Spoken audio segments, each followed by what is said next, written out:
Good morning. Good morning. Good morning. Good morning to anybody that's in here so far. Welcome. And also anybody who's gonna replay the show today. I appreciate the ones that replay the show for sure. People be coming and like, yo, what do y'all talk about on YouTube? And I say it, and they will still go watch back to YouTube. So that means a lot too, personally to me. I'm gonna let a couple of little beats roll that are auto generated for background music, and then we're gonna go ahead and get started. Let this roll.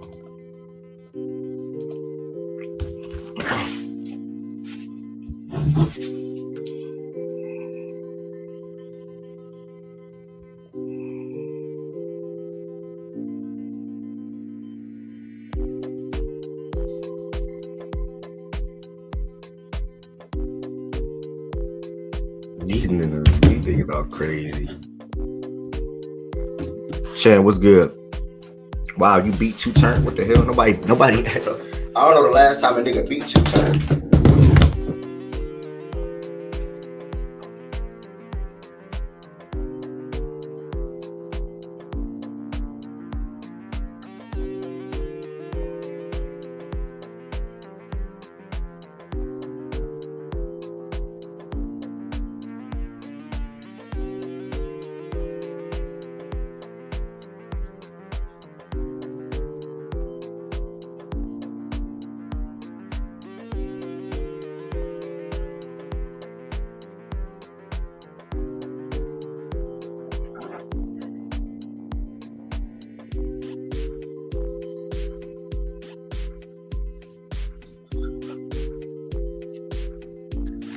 Oh man, what a workout this morning.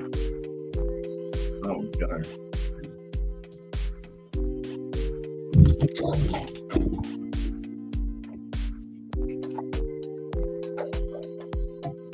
Why my thing?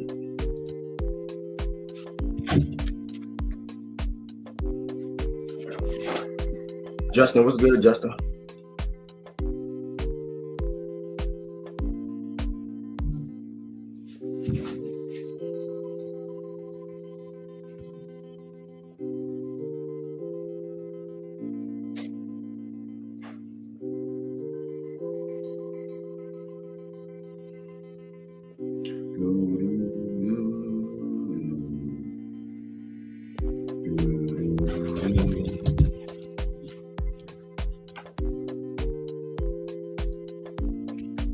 Everything look weird.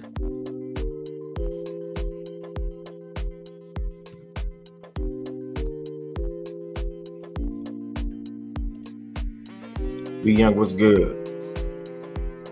Facts. Shout out to everybody that went to the gym already today, for sure.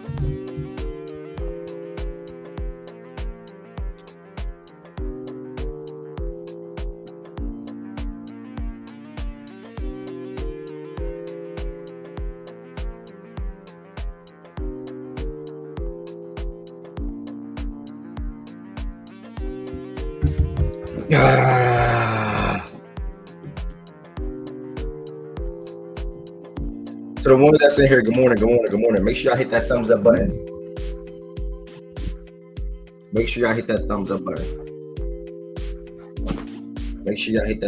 I'm letting this music rock a little bit. Oh.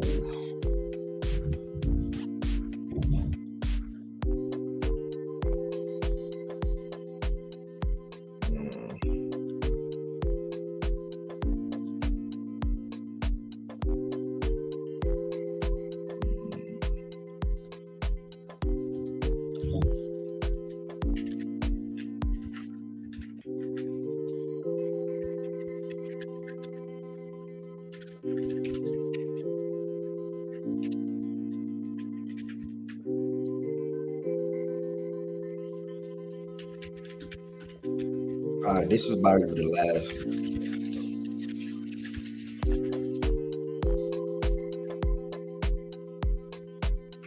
Good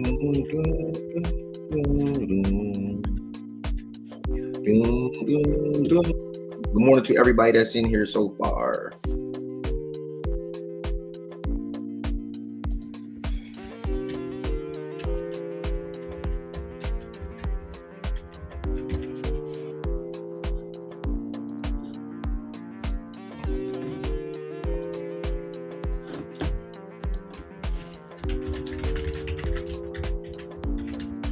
All right, I'm good with the background music real quick now.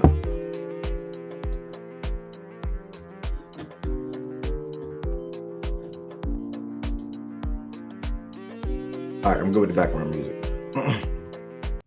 All right, good morning, good morning, good morning, good morning, good morning, good morning. Welcome to the best show in the world. Another day to be able to host Facts and Stats. Can't thank God enough. Thank God for everybody that's in here so far. Truly means a lot. First and foremost, happy Monday. Hope everybody had a great day or having a great morning. I would say good breakfast. If you went to the gym, had a good workout. If you plan on going to the gym, hope you have a good workout. And if you don't plan on going to the gym, just hope you have a good day overall. We have a lot of NBA playoffs to talk about. And eventually throughout the show today, we're going to talk about the NFL draft for all teams as well. NFL draft thoughts / grades for all teams as well. So looking like it'll be a full day of facts and stats. Wager, what's good with you, bro? What's good with you? On top of being in here, first and foremost, if you are in here so far, can you do me a solid favor and take your shoes off? What do I mean by taking your shoes off? Hitting that thumbs up button. Just hitting that thumbs up button on this video. That helps the algorithm out for anybody that's surfing on YouTube to come across the show potentially and want to join the stage and or want to chime in the chat or just listen in. That's what it's all about. That's what it's all about. So if you are in here, hit that thumbs up button for me, please. We'll greatly appreciate that. Feel free to comment anything if you ever want to. I read every single comment for the most part. Next, if you are in here and you want to share with one person, I would love for you all to share with one person as well. Again, let them know Fact and Stats is a daily sports show, as always, 11 a.m. And let them know how great of a platform it is. How great of a platform it is. Last but not least, if you are not subscribed to Fact and Stats on YouTube, make sure you all hit that subscribe button. We'll greatly appreciate that as well. And if anybody's in here feeling like they want to extend their support for the platform, you can do that by becoming a member. How can you become a member? The link is in the description on this video.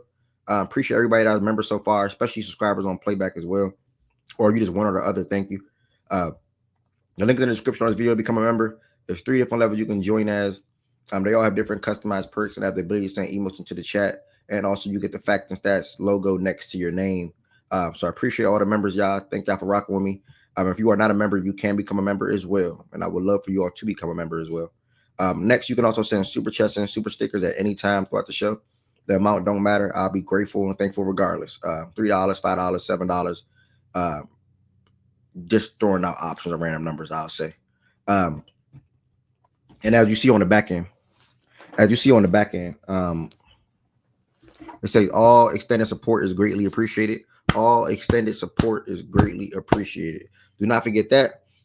Next, you got the Twitter, Instagram, and TikTok is all at Fact and Stats _. Make sure you all follow on Fact and Stats on those platforms as well if you are not already. More importantly, the Twitter is the biggest one to follow. That's where the show started at.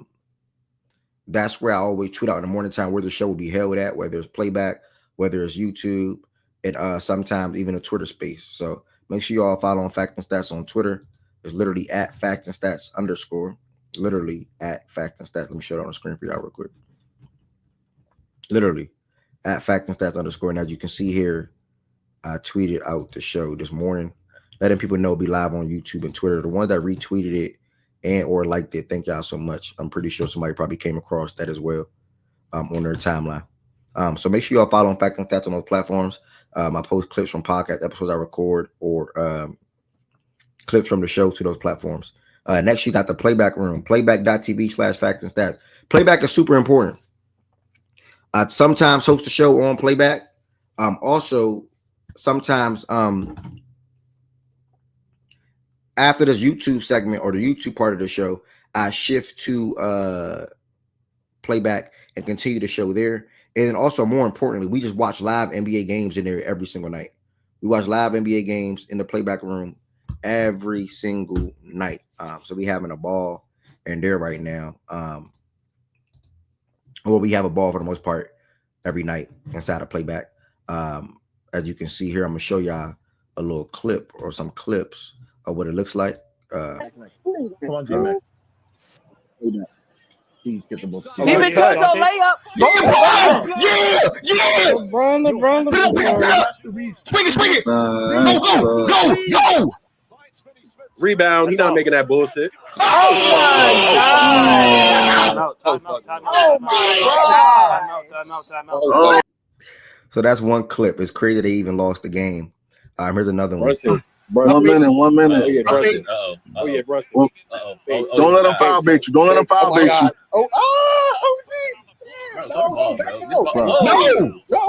No. Hell no. Hell no what?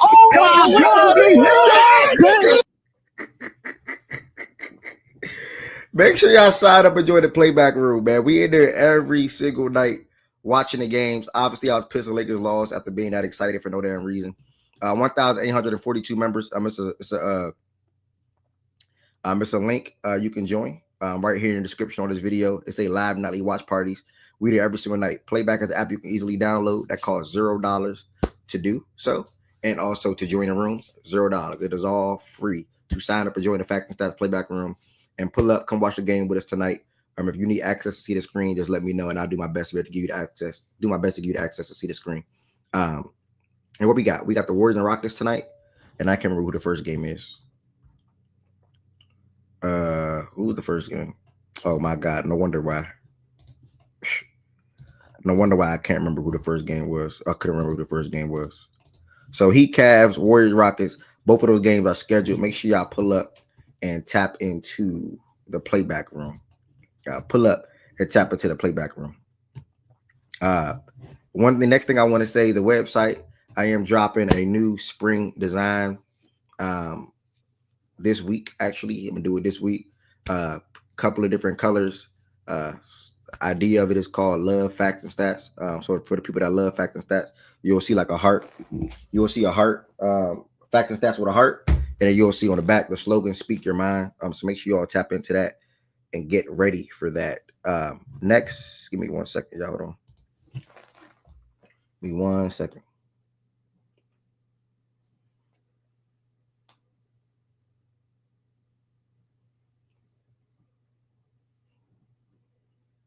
Okay.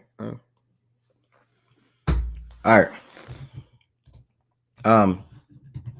Yeah. So that'll be dropping this week on the website, factandstats.us. And you all stay tuned. White, black, maybe pink, and gray, probably, for those shirts. And I'll drop more colors as time continues. Last but not least, Facts and Stats Gambling Discord. The link should be on this page as well to join the Discord. If you are not in the Discord, check out the link on this page. I keep telling y'all I'm going to continue to do it. I personally want to give a shout out to me and BJ. We are doing a phenomenal job when I say when it comes to sharing plays, and not just sharing plays, but sharing winning plays. More importantly, I'm not no professional. I don't claim myself to be a professional. I just share plays with the people. That's all I do. You chill. If you don't, you don't. But yesterday, both of us had really good days. Shout out to Nick. Nick said he was telling me yesterday. I didn't even know. He said he made a band yesterday. So shout out to Nick for telling me on the real. Stuff like that make me happy. But yesterday, I dropped my first play at 11 a.m. It was a builder. It cashed. That was one. Then I did it again for that. I did another play for that same game. Brunson and Cat cash. That's two. Then I did a third play for that game live. Knicks money line, Brunson, Cat, K, cash. What's that? So that's three. And then I went on to the next game, Lakers and Wolves. Another builder, cash. Then I did a live bet at halftime, cash, 5 out of 5. Then I moved on to Celtics and Magic, builder, cash. Then I did another parlay in that same game. I knew the Celtics was going to win.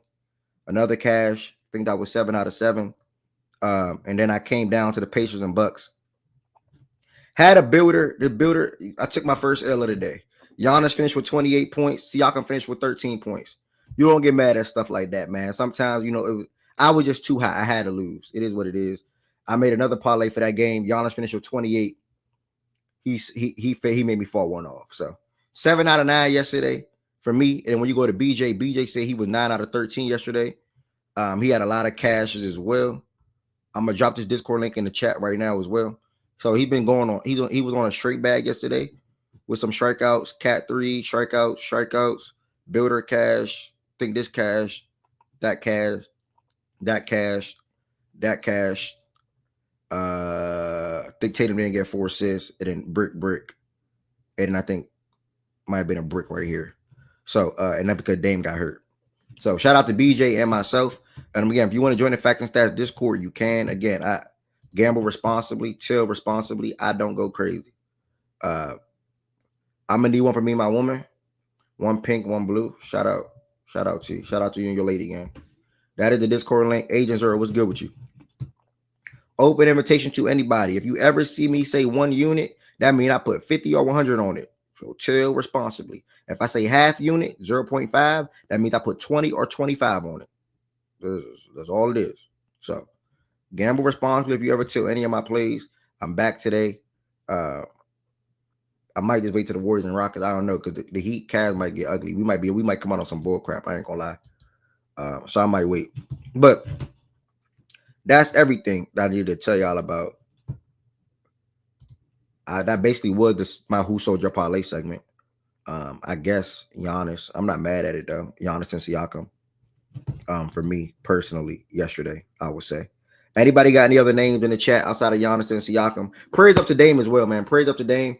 I'm super duper pissed off about the situation because 1 hell of a player, 2 hell of a career, 3 he also helped change the game. You know, a lot of people like to highlight Steph for, obviously changing the game with his shooting, but Dame also did the same thing. So I also want to give Dame credit for how he helped change the game. For the younger kids coming after him, him and Steph, potential Achilles tear. Pretty much, obviously, we know if that's true, he's going to miss the whole entire next season. And then I put Milwaukee in a tough spot. Not even just Milwaukee, that puts Giannis in a tough spot. So I'll speak to that in a second. But who sold your parlay? Dame sold you. Dame sold the world. Tell the lady you said on Playback, bust down my AP. Giannis sold me. Tough weekend. We'll be back at it today. Yeah, man. Yeah, man. Oh, gosh, bro. Yeah, man.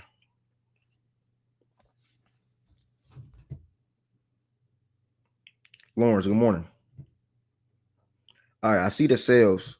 I'm gonna go ahead and shift to players of the day. Who didn't somebody do 4 home runs on Saturday, or was that Friday?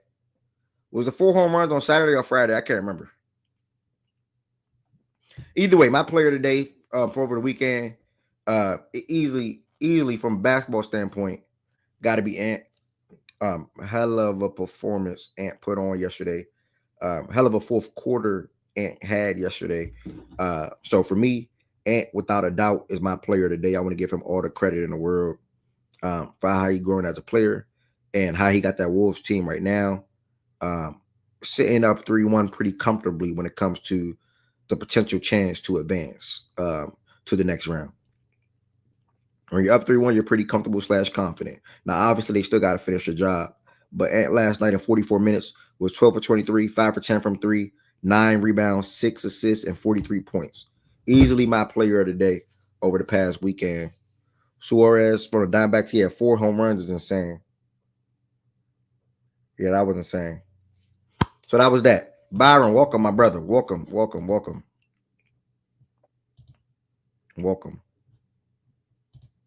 And I'm about to start talking about Giannis and NBA playoffs in a minute. Give me 1 second. In a minute. Give me 1 second.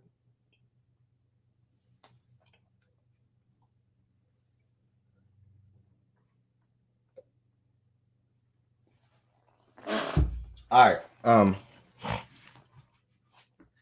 Ow. I know we're gonna get to the Pacers and Bucks game today, right?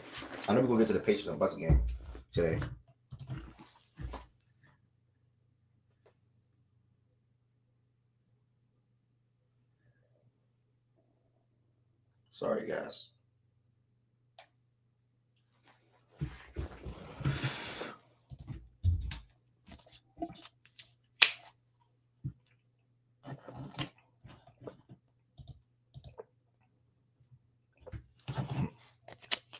Byron acting like he fake sad. Why you sad? You shouldn't be sad at nobody but Austin Reeves. That's who you should be sad at. You shouldn't be sad at nobody but Austin Reeves. Couple of things I want to comment on. I'm getting tired of a player, bro. And I like the player, by the way. I'm getting tired of a player personally. And again, I like the guy. I'm going to keep saying that before I get to where I'm about to go. Sometimes it's best to just let your work do the talking. You know what I'm saying? Like, just let your work do the talking. Just let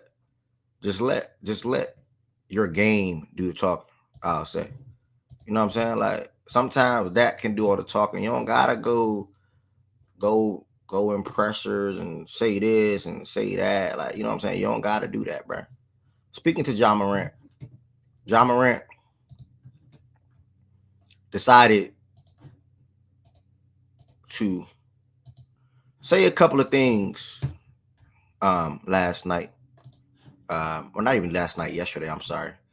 Mainly this. He said that the series against the Grizzlies, the Wolves, OKC would have been tied 2-2 if he hadn't got hurt. He had them figured out.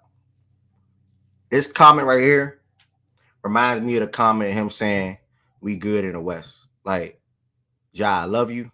I rock with you. But you don't got nothing figured out. If anything, you need to figure yourself out more as far as what player you want to be. How can you become better? How can you fall on the floor less? How can you evolve on offense and make yourself a better offensive player so they can truly build a team around you? Because now you got guys saying Jaren better than you. You know what I'm saying? And that can also give the Grizzlies what they want to do next. Because Woods told me, I didn't see the pressure. I didn't see what the GM or the owner said, whatever. But he said they far away. Basically, Jordan Woods said, he said yesterday they far away. So I think Ja, on the other hand, needs to figure out what he want to do, what type of player he's going to be, and how he's going to evolve on offense for that team to be easily built around him. So to come out after a series where your team gets swept and you say, I had them figured out because you were having a good first half. I don't know about that, buddy.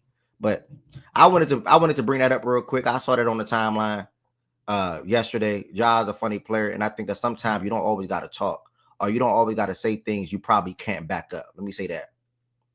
You can't go from we good in the West to then where y'all at now. You know what I'm saying? So we're basically not being one of the better teams in the West.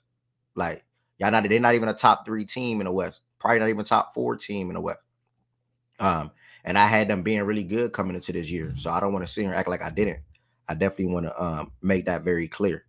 But I got let down. So obviously injuries happen and things of that nature. So I wanted to bring that up real quick. There's another thing that I wanted to bring up before I get into the games from last night. Hopefully I can find it. Hopefully I can find the tweet. Bro. I can't find the tweet, bro, but I think it's correct. I think the Bucks don't own none of their picks until like 2031, something like that. I think it's something like that. 2031. They're obviously in a tough spot. Obviously, the rumors around Giannis' name is going to be hotter than ever. Like, it's going to be Giannis and Kevin Durant this offseason. What are they going to do? Giannis and KD. This is the perfect time to be in the market for trying to land a star/superstar player, because KD is more than likely on the move. Giannis, in my opinion, and I said this last month, I think, more than likely he's going to be on the move this offseason if he's smart. And it's not even it's just a Heat thing. It's also down to the Bucks, in my opinion. If the Bucks are smart, they're going to do what's best. And what's best is having to depart with Giannis. And it's not a want to trade him type of thing, but it's a want to care about your future type of thing. And with Dame missing all of, in my opinion, Dame's speedy recovery, all of next season, you don't have no assets to improve your roster. More than likely, with Dame out for the whole year, whatever you do, you're not going to still have a championship roster. You're still not going to be better than the Knicks, respectfully. You're still not going to be better than the Pacers. You're still not going to be better than the Celtics. You're still not going to be better than the Cavs. So at that point, how can you pivot? They're going to have a hard conversation. They have to face reality. And when it comes to facing reality, they shouldn't be mad, though. Like, if I'm the Bucks owner / GM, whatever, I'm not mad at the situation. Giannis did all he could. Giannis brought you a championship to your team, which you didn't have in like 50 years. And now, obviously, when you trade Giannis, potentially you're probably not going to you're not going to have a championship team for a pretty damn long time again. But reality gonna have to kick in, bro. So I think this offseason Giannis gets traded. I do want to ask the question to the chat real quick, or to the room. With me expecting or projecting Giannis to get traded, where do y'all think he should go or would go? Either or. Like, what do y'all think? Let me know in the chat real quick. Where do y'all think Giannis should go or would go? No, should go. Let's leave that should go. Where do y'all think Giannis should go or end up? Let me say that. Should go or end up. Let me know that answer in the chat real quick. Personally, for me, I said yesterday, now I'm not saying it's going to happen. This is just the basketball fan in me. This is just like me wanting to see superstar players play in the Mecca. Like, you know what I'm saying? I said yesterday in Playback, if I was an NBA player, bro, that's why LeBron felt his way at a point in time before too. If I was an NBA player, I would want to play for the Knicks. Like, I'm not saying this current iteration of the Knicks. I'm not saying y'all should go to the Knicks right now.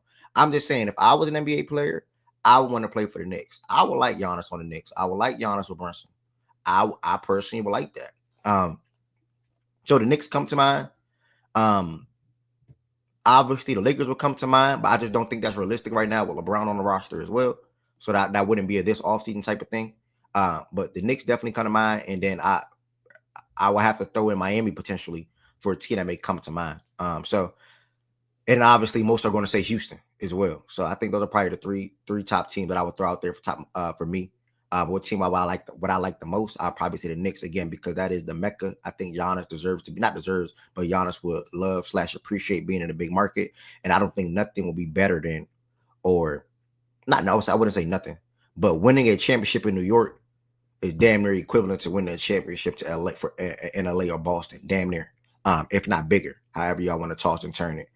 So for me, I would like Giannis in New York. Jordan, what you said, Miami is probably the only one. Lakers fans good. Depends on who want to cut their debt. You're seeing the Thunder, Denver. Yeah, it's crazy. Denver is actually realistic. I think Denver will actually be realistic. For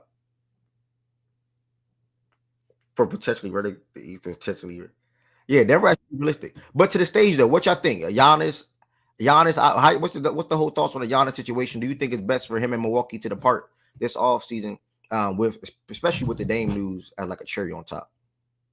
Can I respond to that, or is anybody else talking? I don't want to interrupt nobody. Can I respond to that? Go ahead, talk a lot. I was just going to say, I think it's all about the field of offers you get, because he's good enough where if necessarily in the offseason you're not getting the adequate pieces, you can always wait to the deadline. But I think moving Giannis is the thing, because you don't have a pick till 2031, I believe, or 2030. So you're at a situation where, you got a guy who's not going to play a year in Dame. You don't have the pieces to make the roster better. Then you kind of got to point to your star player and figure out a destination he likes, probably out of the East, probably to the West, because I wouldn't want to ever have to see him. And find a situation that suits him and gets the adequate pieces to build whatever future you think you want to build, or young players. Because I do think they're at a standstill now when it comes to the Dame injury. I think that just completely closed any opportunity they had to improve that roster. But you can go ahead, Byron, because you said I'm yapping about talking about the prompt. Who else want to chime in on the Giannis situation?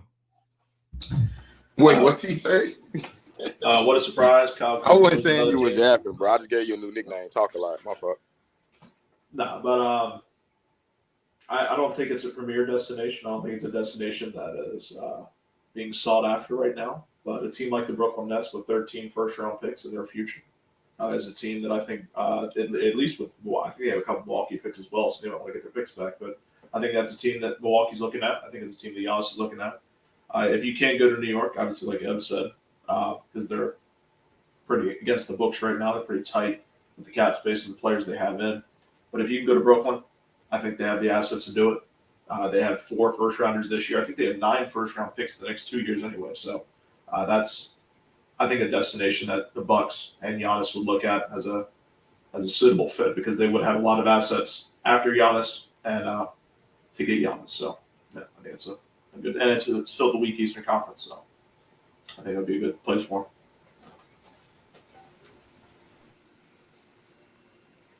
Yo, y'all get me? Yeah, we can, brother. Okay. Nah, I mean, I said it, man. When he came out and made them comments about big market and Europe, like, you know, overseas players are playing big market. When he came out with that whole little spiel, I knew the writing was on the wall, bro. He gone this offseason, in my opinion. You know, a lot of people were saying they don't think he come out and do it or like come out and request a trade. They don't think Giannis built like that. I just respectfully disagree, especially with, you know, how the league have, you know, moved over the last few years. And then you got the Luka situation happening. It's just it's setting up perfectly for him to just request or ask out. Not saying Luka did, but with superstars being on the move. So, yeah, you know, gave him a chip. First time in, since 70-something when Kareem and Oscar. So, I don't think Milwaukee, I think Ev hit it right on the head. Like, I don't think Milwaukee should, you know, be disappointed. You know, they got a ring from it.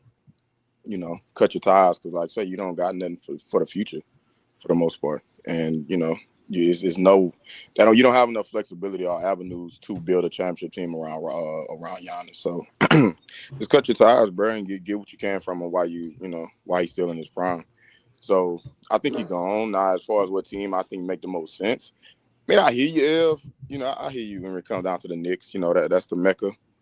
And, you know, it would be nice to have a superstar like him in the Mecca in New York.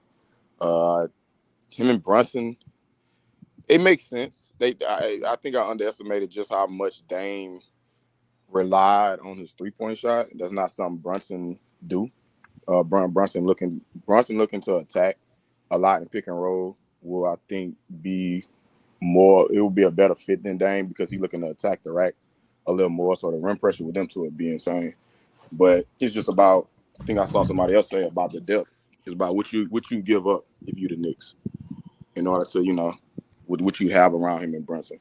So that's the biggest part with me, with him going to the Knicks. But just him being in the Mecca and, you know, superstar, whatever like that, cool. I'm 100% on board with that. Just about them winning the championship, just about, you know, what they have around Brunson. But, yeah, man, I think, you know, he gone for sure, though.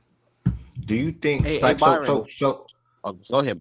Oh, real quick. So how would you conduct or start your offer if you're the Knicks when it comes to trying to land Giannis? Like, are you prioritizing including Cat? Or are you prioritizing including Mikal and OG? Like, how are you doing with that? Like, you want the Giannis and Cat front court? Like, how do you, like, where you at with that? That's a good question. I don't exactly know what the contract's looking like with OG. I know what a duration, let me say that, of like OG and Mikal and Cat. But just from a basketball standpoint, I would prefer to keep wings around Giannis, defensive minded wings. So the OGs, the Josh Harts, the Mikals, I think that's going to be real important in regards to building a chip team around him. I don't think I'm not checking for him and Cat in the front court. It makes sense offensively, obviously, with him and Brunson, you know, having that stretch five, but defensively, bro, I'm gonna stand on the fact that I think Giannis over the years was a tad bit overrated, and he was still elite overall, in my opinion, as a defensive player, but just a tad bit overrated in regards to how he can raise a defensive floor. I think you need a lot around Giannis defensively to win a chip, in order to get the best out of him and what he brings defensively, which is, you know, roaming off ball. You need perimeter defense. You see that going on with Milwaukee right now. So do not build an offensively slanted team around Giannis. And I think that would be the case with him, Giannis and Brunson. I mean, him, Cat and Brunson.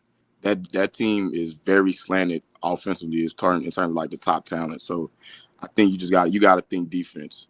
Of course, do what you can offensively, but defense. If you had to choose, which one do you? My bad. One more time. I think whoever that was. I think another Mike was saying that. If you had to choose, who would you trade first? We got Shador Sanders in the building. Shout out to Shador Sanders. Perfect time. Hey, my dog made it to YouTube, man. Shout out to Shador Sanders, man.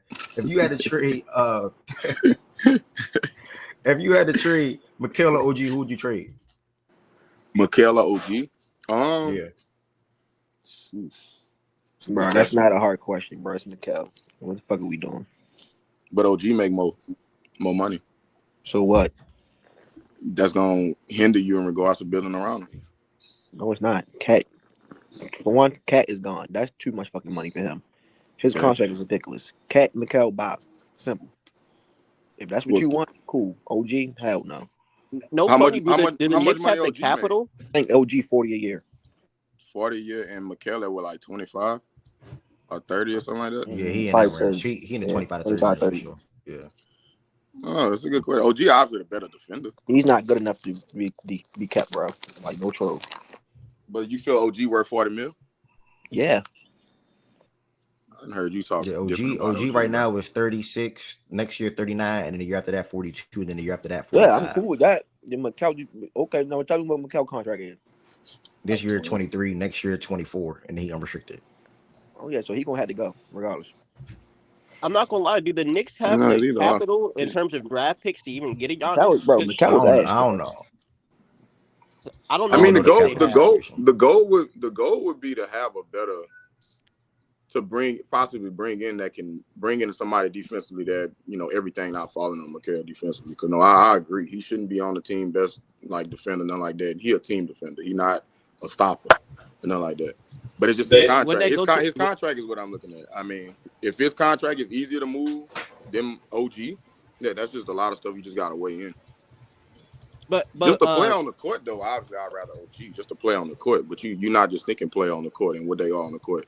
You got to bring in with the contract and flexibility and all of that in negotiations. What up, T? Wouldn't everything you just said about Giannis is a little bit of overratedness on defense lean to like keeping OG because he quite literally is their best defender? The reason he plays 48 minutes. That's what I just said. Because he's that screen navigator. Like, wouldn't you kind of want to keep him more than the 25 for Mikal that's expiring into? No, I'm a do this in regards to, you know, because I rock with you tough, and I want you to just continue to evolve, you know, on the mic when we talking in here as a family. You got to put your listening ears on before you start talking, because if you just heard what I just said on the court, OG makes the most sense because of him being a better defender than Mikal. I just said that, T. I just said it, buddy. Byron, I heard you said that. I was talking contractually with him having the 2 years versus OG's 4. I heard that the aspect of it. I'm not acting like I didn't. Oh no! I thought you just but you just came out of the mic just made about like who he is on the court. I think OG definitely is the better defender for sure.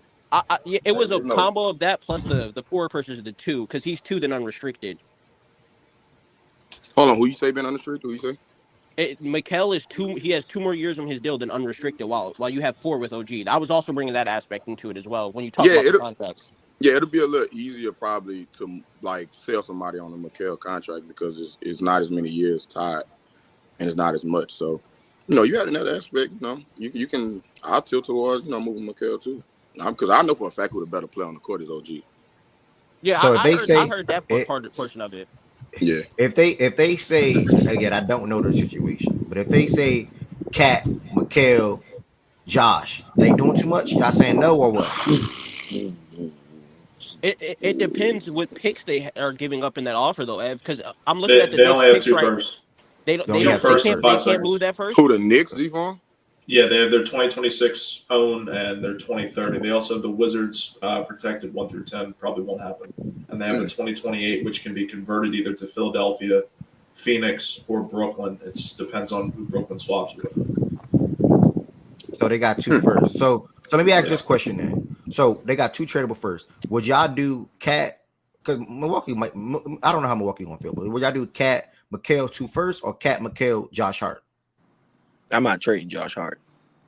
Josh Hart. If I'm talking from the Bucks perspective, like Giannis, I ain't gonna yeah, I was gonna say if I'm talking from the Bucks perspective, I get Hart because then that's an asset you can move at a deadline to a contending team. Like that's another asset you move again. So because this Giannis we talking about, they gonna try to hit their head. This is Giannis. Like, but it ain't just gonna be no Cat McKell. We good. Like, nah, that ain't. No, they want capital, bro. The biggest thing I think in this trade is going to be capital with the picks because they don't have one until 2030. Yeah, I mean, they could try to hit their head, but if they want to do right by Giannis in New York, as we want to go, you know, never know. Yeah, that's true too. That's Still a got to big be a fact. That's a big still got fact. to be a draft pick involved though. Yeah, At no matter least, what. yeah, draft pick or picks will have to be involved for sure. Multiple, I think. I think it's Yeah. multiple first when you don't have one. Yeah. So that'll have to make sense. All right. Anybody got any other team outside of New York?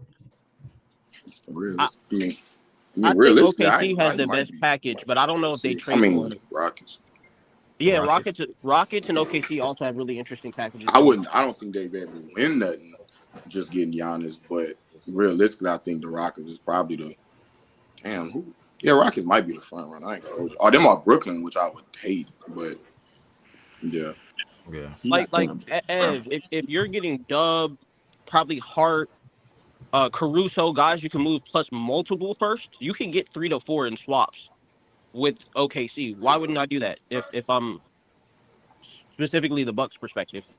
Why you think The Bucks? Why do you think they can Yeah. get those players though? I think in a Giannis trade you can get Dub, and then the money has to make sense without Dub's You gotta extension. pay him first, bro. Yeah. And I don't think you can pay him and trade him in the same offseason. Yeah. He's due for he has to get that extension this offseason? The money wouldn't add up right now. The money got to add up. Yeah, the money got to add up. Wouldn't it be multiple players for Giannis? Or they don't got.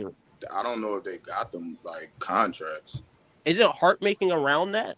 Like 25? Yeah, no, Hart at 30. Yeah, Hart at 30. What's like Caruso at? 9 or 8. Well, that next year after the season will be 18. But right now he had 9. 40. He had 45 or something like that. Giannis is at.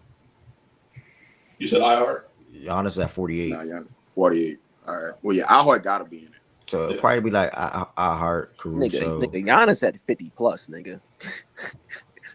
Hold on, wait, you make 50 plus next year? Right now? He's gonna be 54 next year. Yeah, 54 next year. Yeah, he makes 54, then 58. He's also extension eligible. I don't know, bro. I don't. They because the I don't think OKC. I don't think OKC can do it. Nah, yeah, I mean, Aaron Wiggins is making 10.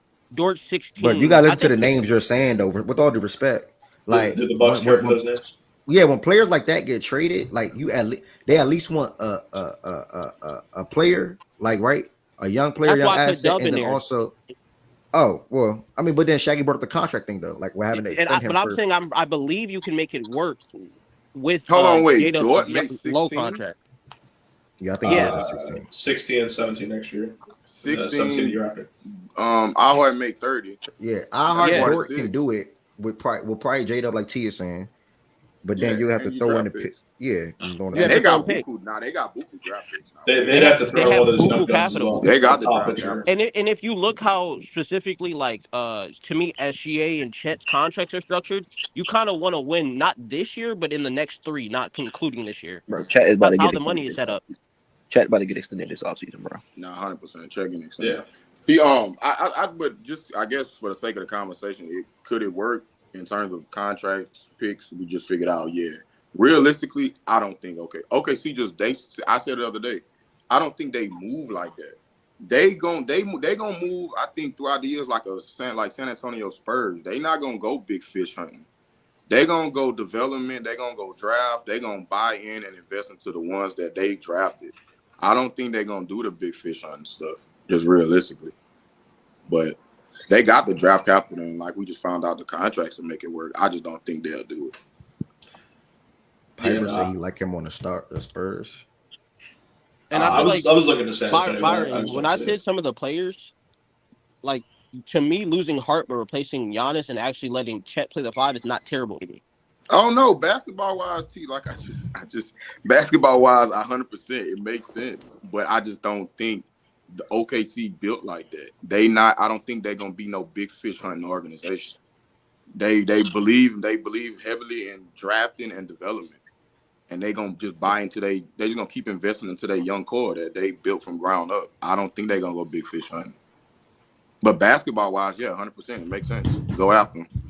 And that's why I think a team like Brooklyn, who has a swap in 27, so it's not like they can't just sit back and wait. They need a guy now. They have the capital to do it. I think they, again, 8 first-round picks in the next 2 years. But he's not going to Brooklyn, bro. Okay. He gonna shoot that. I genuinely think he would shoot that shit down. Bro, he's going to a team that got some shit established, bro. Mm-hmm. The Rockets is a Yeah, he gonna good shoot that shit out. grab. I'm not gonna lie that because they got that Suns pick. AJ talking something, bro. AJ, stop trolling, bro. What do you mean, And bro? that's when conversations just go to the other way. Like what, bro? You don't Nah, even like J Dub. Like, go ahead, bro. like what? But either way, Buck situation, no cap space, no draft picks for 6 years, no tradable salaries, no good players around Damian, and the worst part of it all, no good young players. That's literally the worst part of it all. They literally have no good young players. Hold on, that shit say no draft picks for 6 years. Yes. They don't have one till 2031 game. They Yeah. have their Fuck, how is that Nah, even that's crazy. possible? I mean, I'm gonna keep it a bean at that point. Giannis asking that was the best thing that they can do that he can do for them. Exactly. But that's exactly. Like, for real, I was bro. gonna ask this earlier to Byron before Evan went, but I don't think it's necessarily gonna be like Giannis, I request to quit. Like I'm requesting a trade. It's gonna come out like they've mutually talked. Both sides feel like there's no direction because I think they both get to the point where they realize what it. I don't think it's going to be like how a lot of times it's like messy when a team and a star player wants to get moved. Yeah. I don't think it's gonna be that. I'm with you on that. I think it's gonna be some mutual type stuff. Bruh, like this is crazy. Like, bruh, I ain't gonna hold you. Like, even aside from Giannis wanting out, bro, the Bucks should want him out, bro. This is crazy. No cap space and no draft picks for the next 6 years. How do you get better? No tradable stuff. How do you get better? well, they had a good young player. They had an asset, and they traded him away. Like, yeah, We ain't I ain't gonna lie. gas him up, though, bro. The Bucks and Giannis should legit have a real sit down, bro. This off season, bro. Just really talk about like where they can go from here. And once they realize they can't go nowhere from here, Giannis is just to go ahead and say, "Hey, send me to Golden State, bro. Let me play with Steph Curry." This guy. Miles, what's good, Fuck y'all bro? going to trade them Kuminga and picks? Yeah, Kuminga, Moody, some picks. Hey, take them. Shit, Take whatever you want, bro. Jimmy, Jimmy Giannis, too. Steph, Bye. Dre, we good. Hey, bro, watch Jimmy, him keep out, it the hell. gang. Nigga, Jimmy, we're keep it not the going hell. over there. Nah, see, I'm gonna keep it a bean. Since you was up here, I wanted to be nice, but Jimmy definitely could go. Bro, we're not going over there, gang. We're not going over there. Y'all gonna have to Hey, Jimmy. reroute us, gang. Take him and his bleeding ass on some. Y'all, look, we gonna get right good, rerouted bro. to the Suns, bro. Hey, if that's what you want. Yes, sir, hey, Miles. Yes, I wish you the sir. best, brother. I wish you the best. If Fuck that's what that. you I'm not want going to do for Milwaukee. Giannis, hey, we there. Yo. Hey, Byron, fuck that, nigga. I was in Chicago. I'm not going. If I'm the Midwest gang. I can't do that no more. I'm trying. Yeah, the Pistons are a good team. Pistons are a good team to try for sure. They got the picks. Yeah. I don't know if they can add the money up, but if I'm them, I'm trying. No, I think they Pistons could got. I definitely think try. they got the money too. I think they got contracts. If I'm not mistaken. Because why not for the Pistons? I think the Pistons can look at next season like we a move or two away. You know what I'm saying? Like, and granted, that's actually a great pivot. Speaking of the Pistons, like I don't like when situations like that arise where, and again, obviously we can't control it, but like I don't like when they come out and say, "Oh, it should have been a foul call." Like it's just so stupid to me. It's heartbreaking, and it's the NBA playoffs, and teams get let down because we all know how hard it is to come back from a 3-1 scenario. The Pistons could have been headed back to MSG at 2 apiece. Tim Hardaway would have had 3 free throws, and all you have to do was knock down 2 of them.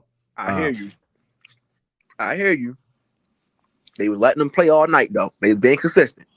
No, yeah. Both sides. I do want to get the refs credit for that. Both sides. I mean, that game was a fun. Again, I'm enjoying the hell out of that series for one. But that game was a fun game. They let the refs let both sides play. Literally both sides play. I think JB went to the presser yesterday and was speaking to K, free throw attempt and things of that nature. Bro, I don't really care about all that, bro. Speaking of K, he had an opportunity to put them up 1 point last night. Got to a spot. He loved the mid-range game. He's one of the better mid-range shooters in the league. And he just bricked it. I mean, the point of this game came down to there's mainly 2 players personally. Whenever you get outscored by 2 players, you got to look at yourself in the mirror. Cat and Brunson literally outscored that whole Detroit Pistons team in the 4th quarter. And I want to give Cat credit because without the 2-3 miraculous / ridiculous / tough shots that he in that 4th quarter, they don't win that game. And then Brunson, leading NBA Clutch Player of the Year award for one, rightfully deserved. And last night showed that. This whole entire series, he's been showing that. He scored 10 plus points in every single game in the 4th quarter of this series. He came into the game down 8 points, I think, after coming back from the locker room with an ankle injury. And he just went nuts, bro. He literally just went nuts. He had 15 points in the period with 7 for 11, hit tough shot after tough shot. So I really just want to give him 2 credit, bro. It's really Cat and Brunson. They willed that team to victory last night. On the Detroit side of things, man, Cade 2 for 7 in the fourth quarter, 7 points with 3 turnovers. I think that was a little disappointing. But again, like they still had an opportunity to win the game. But I mean, like Shaggy said, the refs let things go on both sides, and they didn't have a guy that can stop Brunson down the stretch of that game, and or Cat. By the way, the New York offense was set up and how they ran. Cat seen a lot of Tobias, and Brunson seen a lot of Dennis because Asor couldn't finish because of the offensive liability. They wanted to go the floor spacing route with Tim Hardaway and Malik Beasley and Dennis and company closing out that quarter. So really congrats to the Knicks, man. At some point in time in that game, I thought he was going to win the game pretty easily / convincingly, especially after that first quarter and even the first half. But when that third quarter rolled around and when Detroit went on that run, it then took the lead and the crowd going nuts, the crowd going crazy. The Pistons outscored them 28-14. In that quarter, I'm like, oh, okay, it's probably going to be evened out. But then Cat and Brunson happened, which I already been speaking to. Mikhail OG was not good yesterday. So for them to win a game like this where Mikhail OG combined 6 for 25 with 16 points is super impressive. Again, both of them combined 6 for 25 with 16 points. But on the other side, Cat and Brunson combined 59 out of the 94. So really, that's why you go trade for a guy like Cat. And shout out to Randall and Dante ball in Minnesota too. But this is why you go trade for a guy like Cat for moments like this. And Cat stepped up back-to-back big games now in game 3 and 4. So great win for New York. Outside of them two birds, really nobody to highlight. Josh Hart, all around effort, rebounding, passing, defense, and scoring. He had a good first quarter. So shout out to Josh Hart. And on the Pistons side of things, before Josiah and other people speak to it, this game really was just Cade Cunningham. He had a triple-double in this one. I think this was probably the second triple-double in Detroit Pistons history in the playoffs. I think, if I'm not mistaken. Could be off on that. But really outside of that, the inconsistencies on offense. Tobias, Tim, and Malik, guys that they banked on, all 3 guys that they got this offseason, just did not shoot the ball well. Literally, I think they combined, 16 for 43? They just did not shoot the ball well between the 3 of those guys. So that's pretty much what the game came down to. They knocked down 7 out of 29 threes. They didn't shoot good from the field. And like I said, Cat and Brunson just took over to hit some tough shots. So that's pretty much what came down, what the game was about. So shout out to the Knicks. They moved on to 3-1 in this series. Experience matters. I do want to make that clear. Experience matters. And really shout out to Dennis Schroeder too. He's having a good series as well. Wasn't that strong yesterday, but good series defensively. Josiah, y'all went up 3-1. What you guys say about the game, bro? First of all, good morning to everyone, speakers, listeners here. I was told that Cade Cunningham before the series was the best player in this series. I was told that he was going to dominate the matchups. He was going to dominate OG and the Knicks defense based off regular season. But yet, Brunson has shown time in and time out why he's the clear-cut best player in this series. Like, he had another phenomenal fourth quarter. Like through the first 4 games of the series, Brunson has at least had 12 or more points in the fourth. And Brunson, if you take away his free throws in this series, has the same amount of points as Cade Cunningham does in total points. If you take away Brunson's free throws from this series alone, him and Cade are tied in points. Okay, that's a nice stat. Okay. And then at one point in the fourth quarter, Karl-Anthony Towns and Jalen Brunson both outscored the Pistons 23-22 by the both of them combined. And it's like again, the fourth quarter has always bite the Pistons in the ass this series because they're inexperienced and not understanding how to calm down at moments like this. But we're gonna close out this series in 5 and get it done and over with. Yeah, Memphis on Twitch. Experience matters, but it don't. Just about the better 5 and who playing better. I tremendously disagree. Because that better 5 can be playing better at those moments because that's when the experience will kick in. So that inexperienced 5 or inexperienced unit or group, whatever, same thing, that can lead to them not playing better. So I hear you, but I just disagree with this statement. Bro, Cade is killing Brunson in the series. What the F? Okay. And I ain't gonna lie to you though, man. That boy Cade is killing, bro. He did play a little rough down the stretch, but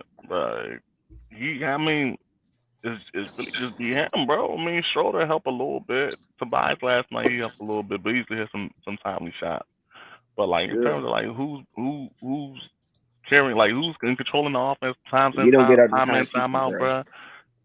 K Cunningham, bro. Shout out to We him. don't give out them kind of excuses. It's only him shit. We don't do that, bro.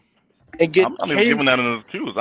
He's still You ain't killing. gotta bring He's that up. You ain't killing gotta either bring that way. up, though. You ain't gotta highlight that. He's K cold, K bro. K's numbers look good, but he's been inefficient in this series.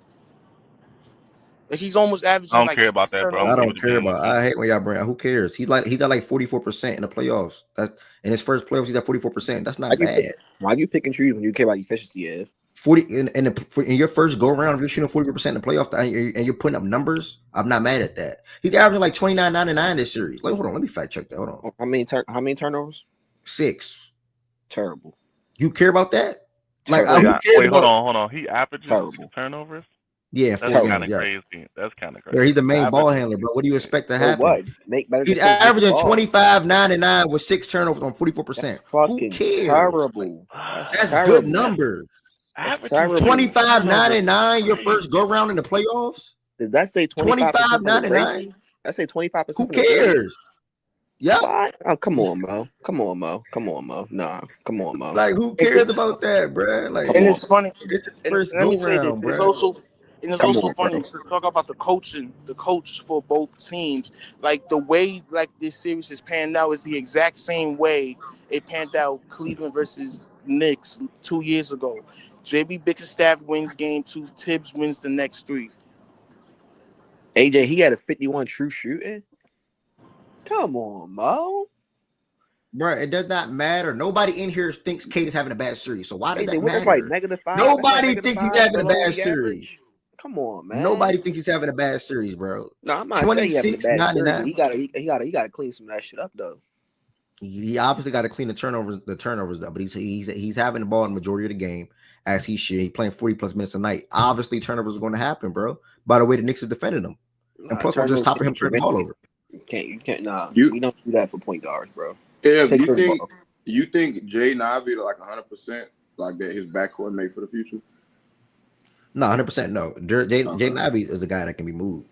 Because we still got to even see what Cade and Ivy can look like together. We never really got that shot, and we sort of kind of was robbed of that with a season because of Monty. No disrespect to Monty, but the way he was doing Ivy was ridiculous. You know what I'm saying? I do want to shout out to JB because JB went on with this is your backcourt mate. Y'all are starting together, and that's what led to Ivy having a good year this year. Obviously, before he got injured. So I do think there's a possibility there, but I think without neither one of them guys being great 3-point shooters, it can be a little tough, you know what I'm saying? Because they sort of kind of operate the same way a little bit. Katie's just a better overall player. But I don't know, man. I can't wait to see them in the backcourt again together, to be honest. So I mean, but it's like, do you move Ivy, bro? Because like the Ron Hollick nigga to me is ass. Like straight up. I don't even know if he's a real basketball player at this point.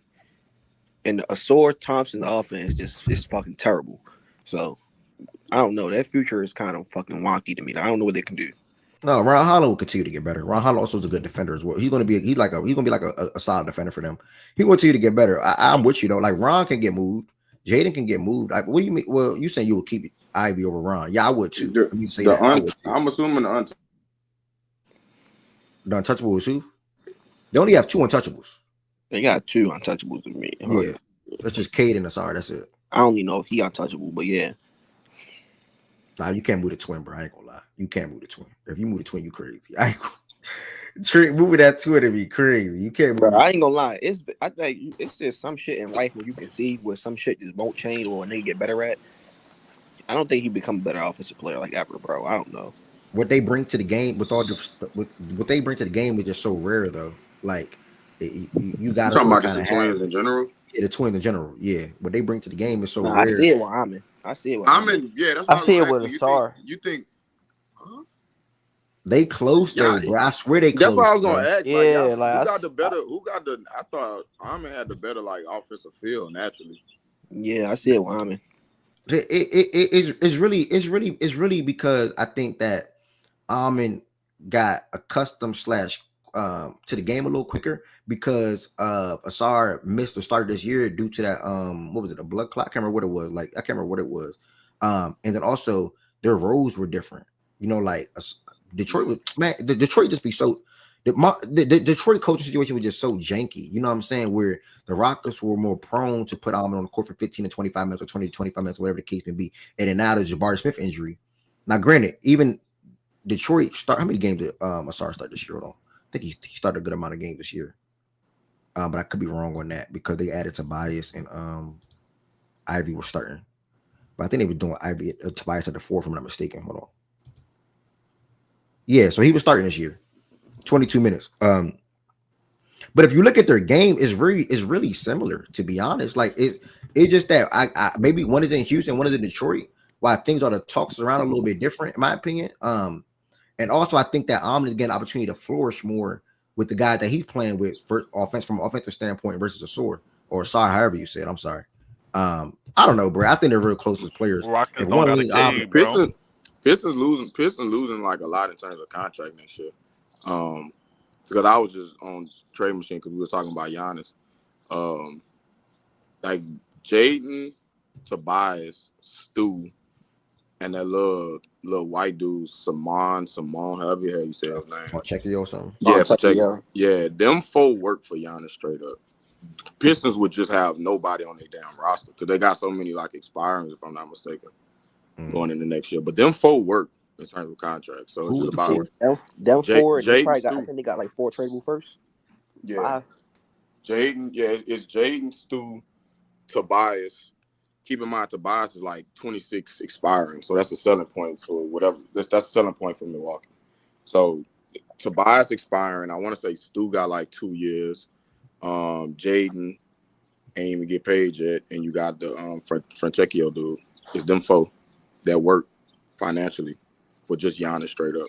That team gonna be ass though after that. That would, but that's what I'm saying. Like you only got. I think they only have what like kind of 7 money pieces. they got. Depending on what kind of money they got. Cade and Giannis. It's gonna be Cade and Giannis and Duran, and then Ron and Asar and like, Ron. Yeah, that's the 4. And you can't even start Asar and Giannis in the front court together. That's nasty, in my opinion. Thought they could get in the gym. Ain't gonna lie, Jalen Durant. Fuck you, baby, nigga. Let's get it 3, nigga. Put your ass in the gym, nigga. Hey, as clunky as that front court could be, or even Cade at the guard, but defensively, Durant and Giannis move me. Defensively, it's clunky offensively. I get it, but you know, you got to just go for snipers after that, and hope your young players develop. I want to say something because y'all keep saying Bucks not trading him in the comp, bro. Wherever Giannis and KD want to go this offseason, I promise you they will go, y'all. Like I promise you, wherever them 2 want to go, if they have a list of 2-3 teams, they're gonna end up on one of those teams. Like I promise. Exactly. Yeah. Now, I'm not saying they say one team like Dame did and they end up on that. They're probably not going. But if it's more than one team, they're more likely going to end up on one of those teams. I promise. They definitely. Bro, players go where they want you to go, bro. That happens all the time. Like Dame only didn't go where he wanted to go because he went about it wrong. Like the fuck. Yeah. Now he was. I think the Bucks keep Dame. He come back healthy. Then they then they move him. Well, when is Dame? What is him coming back? When is he even gonna come back, bro? Like middle of next year? Yeah. Not even middle. He might be gone. That's unfortunate, bro. Like yeah. All-Star, bro. Yeah, he's grits, bro. How old is he? 35? Like, come on, dog. He's turning 35 this offseason. Summer. I don't even know if he still got value, bro. He's Hold up, Nah. Let's not do that. He's still. He about to turn 35. He's gonna be cooked. About to turn 35. We gonna act like KD. Coming off of a torn Achilles. I mean, but his game. When he comes back, he'll be what? 36. His game not based on his athleticism. His game is not. You said, but KD, it's built on KD, hot bro. speed. Like He's gonna be cooked, bro. He's gonna be a guy that can stretch the ball cooked, and things like that, and work a pick and roll and shift the pick and roll and things like that. But he's not. But he's not giving me 20 no more. He's not. This game, 20 for him. That's regular though. Like, that's what I'm saying. though. Why Ed make it seem like he's gonna be a spotter player? A lot of his game was. Yeah, I don't know what he got that. He's not giving me 20. Bro, a lot of Dame game was based off his first step though. That's what I'm saying. You've been watching games. That's what I'm saying. Yeah, a lot. That was a brick ago, bro. That was a brick ago. That's what I'm saying. Well, even in Portland, I think his first step was like that was a brick saw ago. it being different. He's still not the last couple years in Portland. That nigga was jumpers. But he still had that athleticism. But he still had he was still doing that. That's not what he was relying on, though, bro. That man was strictly jumpers, bro. His 3-pointer. I think that was his all. Yeah, that He was gonna his be even all-time slower best now. season. Yeah. I don't I know, wouldn't bro. say he's He going to be be tough to slow. He's gauge. probably I going ain't to be gonna more hold. efficient with his movements. Bro, do you realize when we see Dame playing basketball games, he's gonna be 36 years old?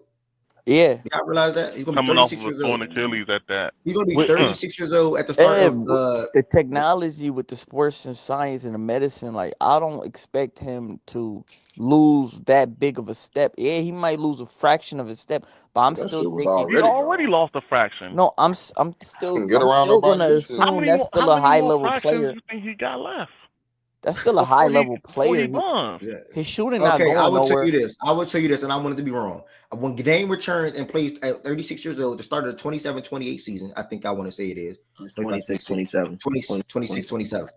Yeah, 26, 27 season. He's going to be Oh, you 36 think he years old. misses the whole next year? Yeah, he's going to miss Yeah, the whole he next year. is. He's going to miss the whole next year. And let me, Dame, we know he's Oh, yeah, he 34. might But as well hang. Dame turns 35 in July, Jordan Wilson. And then next season, he'll be turning 36 in that following July. So he can play next year, start of October. He'll be 36 years old. And 26, 27 season. Yeah, 26, 27 season. I promise you, Tween, I'm willing to bank on he takes a step back. You say he's not going to take Yeah, no, I said a he will fraction of a not. step. Okay, whatever you think he will be, he'll probably be lesser than that. Like he's gonna be 36 years old. Y'all hearing me? He's gonna be 36 years old. This is his last big contract. He's not gonna get another big contract after this. He's gonna be getting paid $58 million in 26, 27. It'll be a player option, which he will opt into more than likely. And then that next year he'll be unrestricted free agent. And then he's gonna be turning 37 that following season, going to free agency, going on 1 or 2 year deals. That's literally what's gonna happen, bro. I legit want to see how he gonna handle that too. I wonder if he just He might as well just retire, bro. Yeah, that's what I'm saying. You can't lay down. You don't know. Yeah, mentally, I don't. You got to get your money, bro. You getting paid on the clock. He got buku money. What you mean? He got? No, I'm saying nigga just tell you about to get 54, 58 the next 2 seasons. I'm talking about to get 60 mil, bro. What the hell? Some owners retiring, you don't get the full max. You don't get the full contract. 37 years old, bro. Retire. Yeah, he could retire right there. Yeah, he could. But he love the game too much to. He might. I'm not gonna lie to him. I'm gonna keep it a rack. I'm gonna keep it a buck. He gonna give a year to ring Chase. I ain't gonna lie. He gonna ring Chase. They ain't gonna ring Chase for a year, bro. I'm gonna keep it a buck. He gonna ring Chase. It's crazy because nobody gonna feel bad though, because they're gonna know what he went through the last 2-3 years. You know what I'm saying? He gonna ring Chase. I promise you. Talking about like signing for like, like he gonna sign. Yeah, he gonna sign. He gonna pull a Westbrook, bro. He gonna pull. Nah, I couldn't even say Westbrook. Westbrook was still trying to put up 20. That nigga be a hella roach. Bro, Dame is gonna ring Chase for a year, bro. I promise you gonna ring Chase for a year, bro. I promise. Watch. It's unfortunate, bro, because we was not talking like 1 year and ring Chase though, and by that time, Emily gonna be like 20 million. Why did he come back? Why did he come back? 15 million. So, because I think right now it's like 12 or 13, whatever. Niggas not using that MLE on him, bro. Nigga, why not? 1 year at Dame? Bro. Fuck no. CP3 got an MLE. It could be a 2 year. It could be a 2 year deal on Dame. Why not? You telling me a Spurs, MLE is like one of them impactful players, man. He will be he will still be an impactful player at that point. You gotta see it first, bro. He will still be able to give you 15 to 20 almost on. We gotta see first. We gotta see first, bro. Okay. Fuck you think he gonna drop to a 10-point per game guy? He just might, bro. He just fucking might, my nigga. I mean, I don't know. I wish 11-10 was here. I know she could probably pull up like all the mid-level receptions or some shit like that. But I would like to see like who all the mid-level dudes is in the league. Nah, for real. I don't know. Age is kind of tricky because Steph, KD, 36, 37 play All-NBA caliber basketball. You got to readjust your thinking. That's not tricky, Jordan Wilson. Steph never had no crazy injury like that, though. Yeah, and I understand. Well, he did, but that's in 21. That wasn't even crazy. That ankle injury is not crazy. And KD's happened at like 32 years old or whatever he was. Bro. You know the difference between KD and Dame? One nigga's relying on first step, and one nigga's a fucking footer, bro. Like we don't have to make it complicated too. We're not gonna act like I don't like the KD. Golden State KD was not relying on athleticism. Dame is not relying on first step. Relying on step. Because until the last 2 seasons, he was pretty much relying on step. He still was relying on step the last couple of times in Portland. It wasn't as much, but yeah, he was pulling more, but he still was relying on step. Bro, his step was way quicker. Bro, he was quick. He wasn't fast. Yeah, nigga, that was 2-3. That's the point. That's the point. After this, him right now. That's not who he's relying on right now. And I'm speaking to Jordan Wilson. This is my point. To Jordan Wilson. Jordan not was bringing talking up about some Portland. He's not the same age. player for Jordan Portland. was talking about some age. Well, age is kind of tricky, nigga. No, the fuck is not. He turns the kid at 35 years old. That nigga is not coming back looking like That's no. what I'm saying, Jordan. Ain't no fucking way niggas watch the Bucks and think this nigga relying on first step. No, I'm not Fuck saying no. anymore. I'm Nah, I saying don't he's think he already still taken do. a Nah, step that back shit from what cooked. he was his peak. Yeah, his So first so we step know back. we know what his market's going to be. I was talking in that sense. But if you want to talk about like him coming back, he's also a small guard coming from back from an Achilles, which to me is a lot different than a nigga Bro, who, I'm not gonna lie, is bro. a Kevin Durant who's a 7-footer relying on the post. Bro, to make matters worse, and I'm so serious, with all due respect, Dame's speedy recovery one more time. Bro, when Dame returns from that injury, he's gonna be getting boxed. Anybody can check Dame when he returns from that injury. He's gonna get boxed. He's gonna be getting boxed, like literally boxed, bro. He's gonna be able to get taken out of a game pretty easily, with all due respect, bro. And again, he can prove me wrong. He can work his ass off. He can prove me wrong. He can come back looking like Damian Lillard.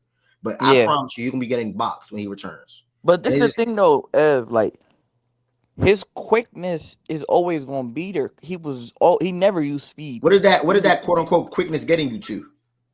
I'm talking about stop Dame, start. Dame not being a good defender in an isolation situation right now, is he? Yeah, this year? Is he doing that right now? Yes. Or Dame working in a pick and roll a lot more? He was. I mean, he's You always. know how been to put pick them and numbers roll. up. Which one is he operating more? The pick and roll or isolation? PNR. You know it's PNR. You know it's PNR, nigga. Yeah. Dame is not breaking nobody down, right? A good defender. When you put your best defender on Dame right now, he is not breaking them down without a screen. Nigga, Luka not even doing it. And I know they're not But the same that's the player, I'm just saying. situation in Milwaukee, though. Like, if you notice, the situation in Milwaukee was always set up. Giannis is gonna be the primary option, and Dame gonna get in where he fit But in. they gotta Like, do with what I'm saying though. Dame, I'm hearing regardless, what you're even if he saying. wasn't in Milwaukee, he would still be a PNR player though. I mean, yeah, he will still get his, but he's getting his ISOs though. Why did you just blame Milwaukee for that? Because he can't. I'm not kick an blaming ISO, Milwaukee. though. I'm saying Jordan. Yes, Thank you yes. for typing it, bro. He's dead gonna ass get more act like pick and this roll nigga than is not looking ISOs. at it, Yes, bro. Ev. Yeah, Jordan Wilson tripping. I ain't gonna lie, bro. This nigga Jordan Wilson just said, I still think they ain't gonna come back and be an all-star level player for a year or two. I mean, respect, bro. I hope so, Dame. No, he's not. All-star level player, you know what that mean? You know, bro. Maybe I'm wrong, Damon. If I'm wrong, I salute, Dame. No funny And I'm salute. gonna keep it a bean though, because we're not thinking about this. What when he comes back? Like, what is he coming back to? An empty Milwaukee team? Because that too. What is he coming back to? Wait, that nigga Jordan Wilson said that, bro. You're a sicko. Jordan Wilson. I mean, votes. It's the vote shit. So Dame do got Dame time, and let's say he get a couple, like good little season, he might get All-Star. No, bro. No, no. Y'all nigga, I ain't gonna lie. Y'all nigga be saying anything. So if he average like Ev, if he anything come back here, and average like 25, you don't think they'll? He's not doing that. He's not doing that. Respect Dame. Dame, I'm not hating Dame. He's not doing that. I'm not putting false. He wasn't even. Or if he go ring chasing, he on a good team. I'm not putting false scenarios in my head, bro. I'm not putting false scenarios in my head. He's not averaging 25, and I can buy that. Dame would never average 25 again, with all due respect. He's 34. Just had an Achilles injury, and he wasn't playing at All-Star level before that. Man, we ain't got it. He wasn't doing. Say that one more time. He wasn't playing at All-Star level this season. Who? Damian Lillard? Yes. You're trolling. Take his mic. Not trolling at all. Take his mic. Nigga, Damian Lillard wasn't playing All-Star level this year? No. Bro, what?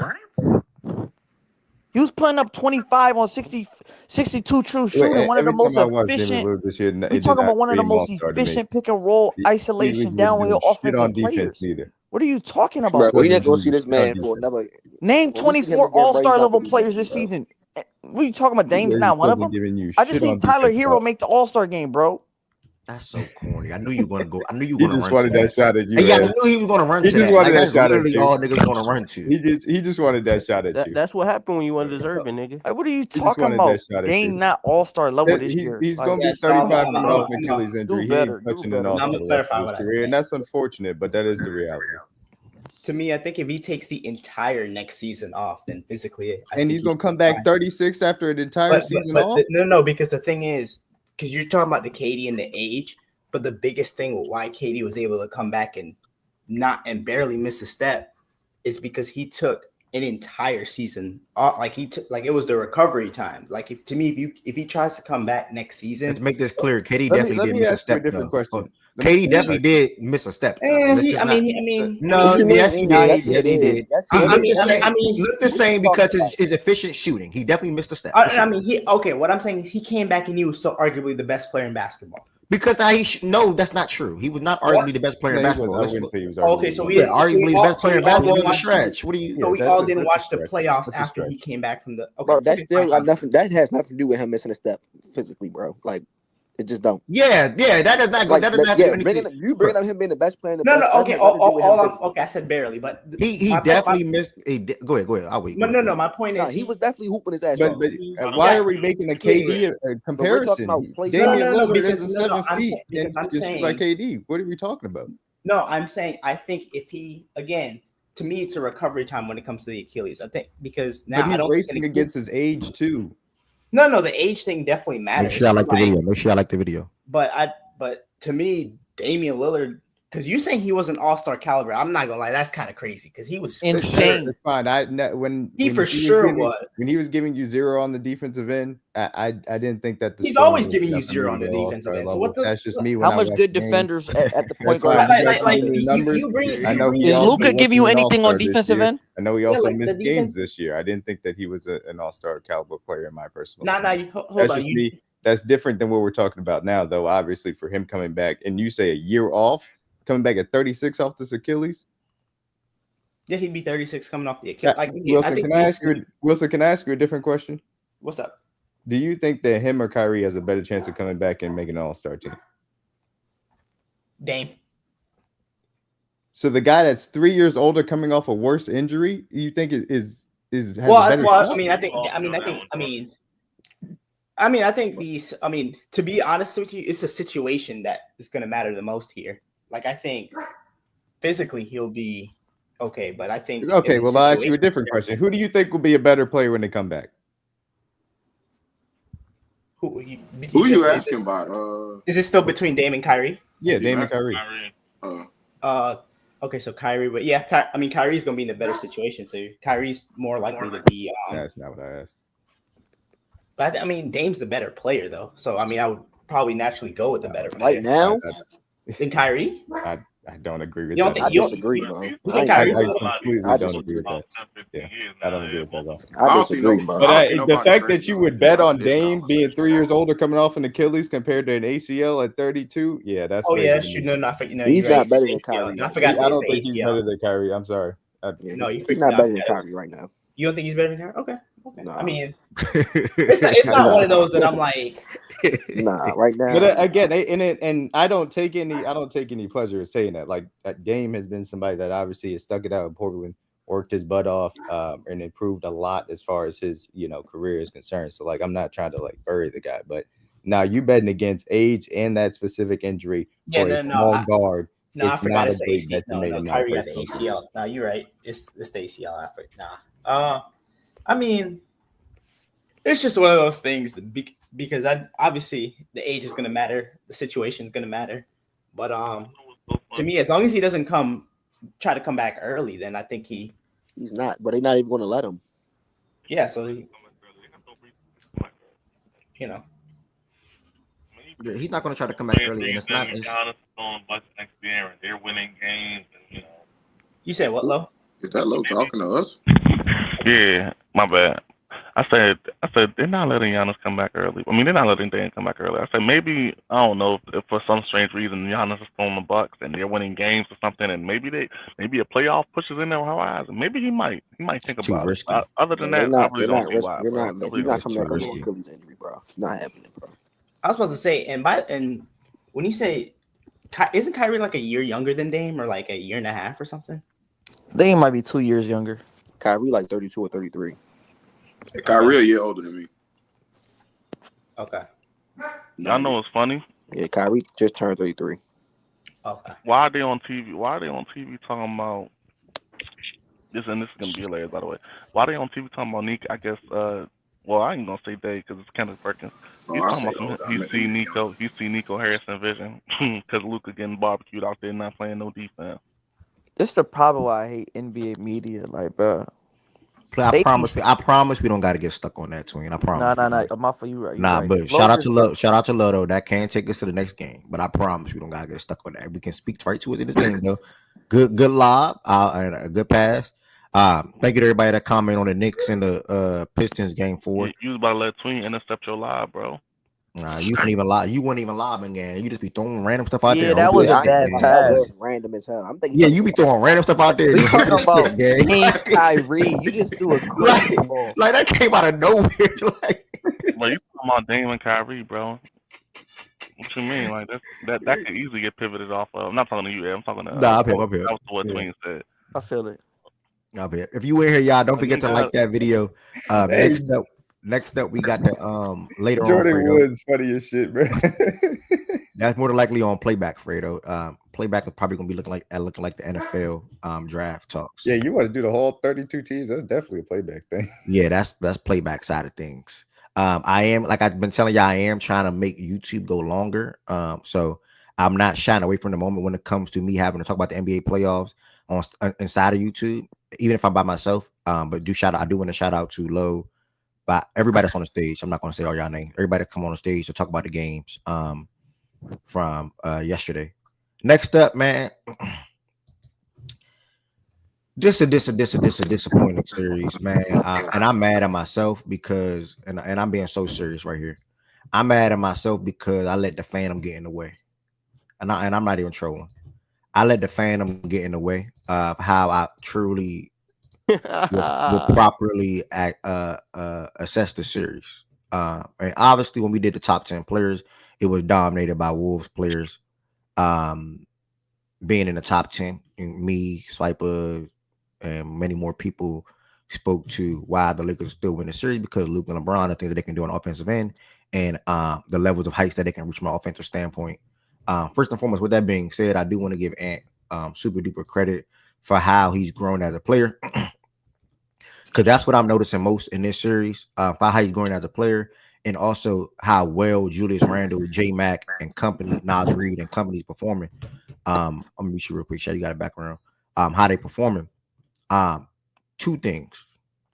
Ant said that Dante helped his growth when it comes to reading the floor overall from an offensive standpoint and playmaking standpoint. You good, bro? Playmaking standpoint. And then, so shout out to Dante for that. And why I'm bringing that up, because that's the biggest leap that I'm noticing in Ant's game right now. The 3-point shooting, that's expected. The scoring in a variety of ways, that's expected.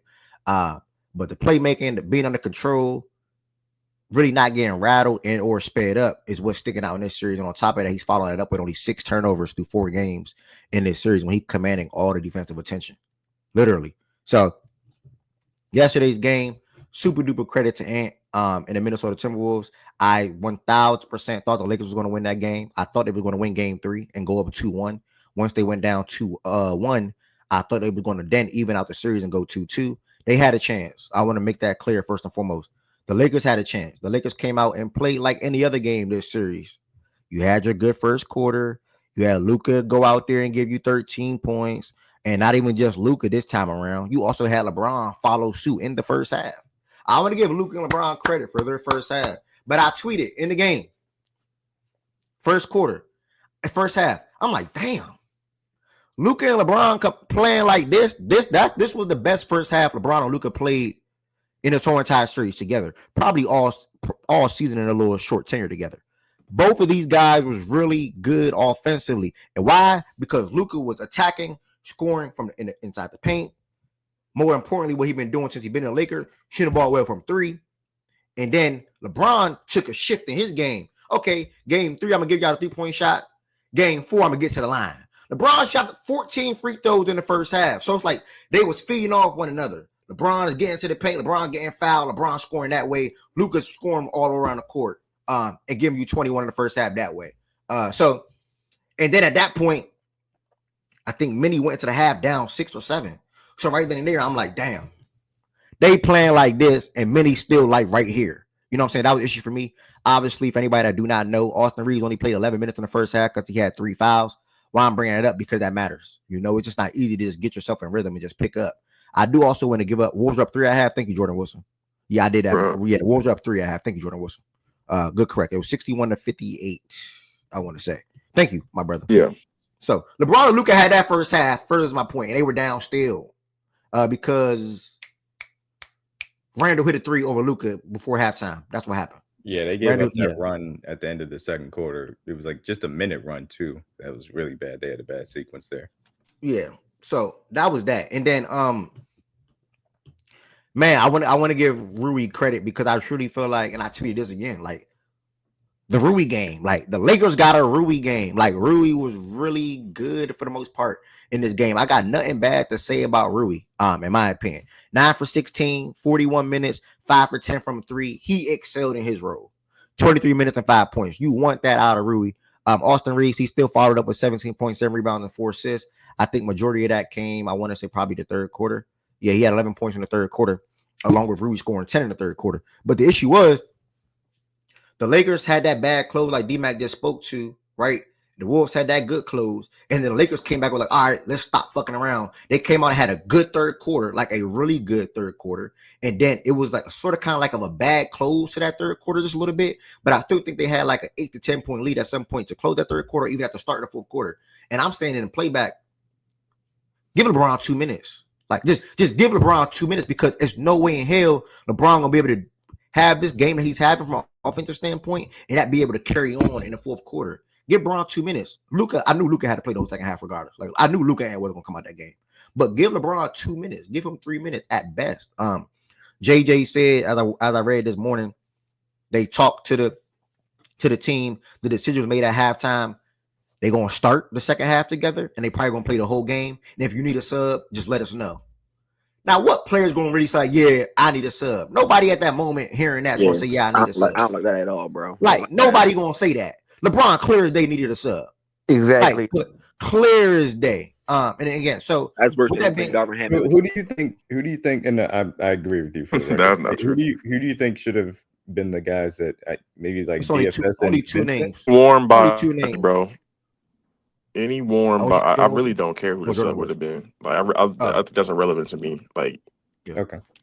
I would take DFS and Vincent because Vando, I don't think was having a great game. I don't know how you guys. Nah, DFS was on the court. DFS was on the court. Cool with Luka. Oh yeah, because Jackson was down. Yeah, I mean shit.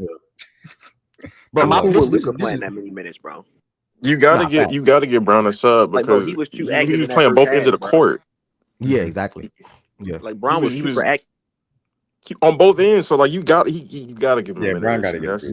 That's something he gotta learn from. He'll learn from that. 1000%.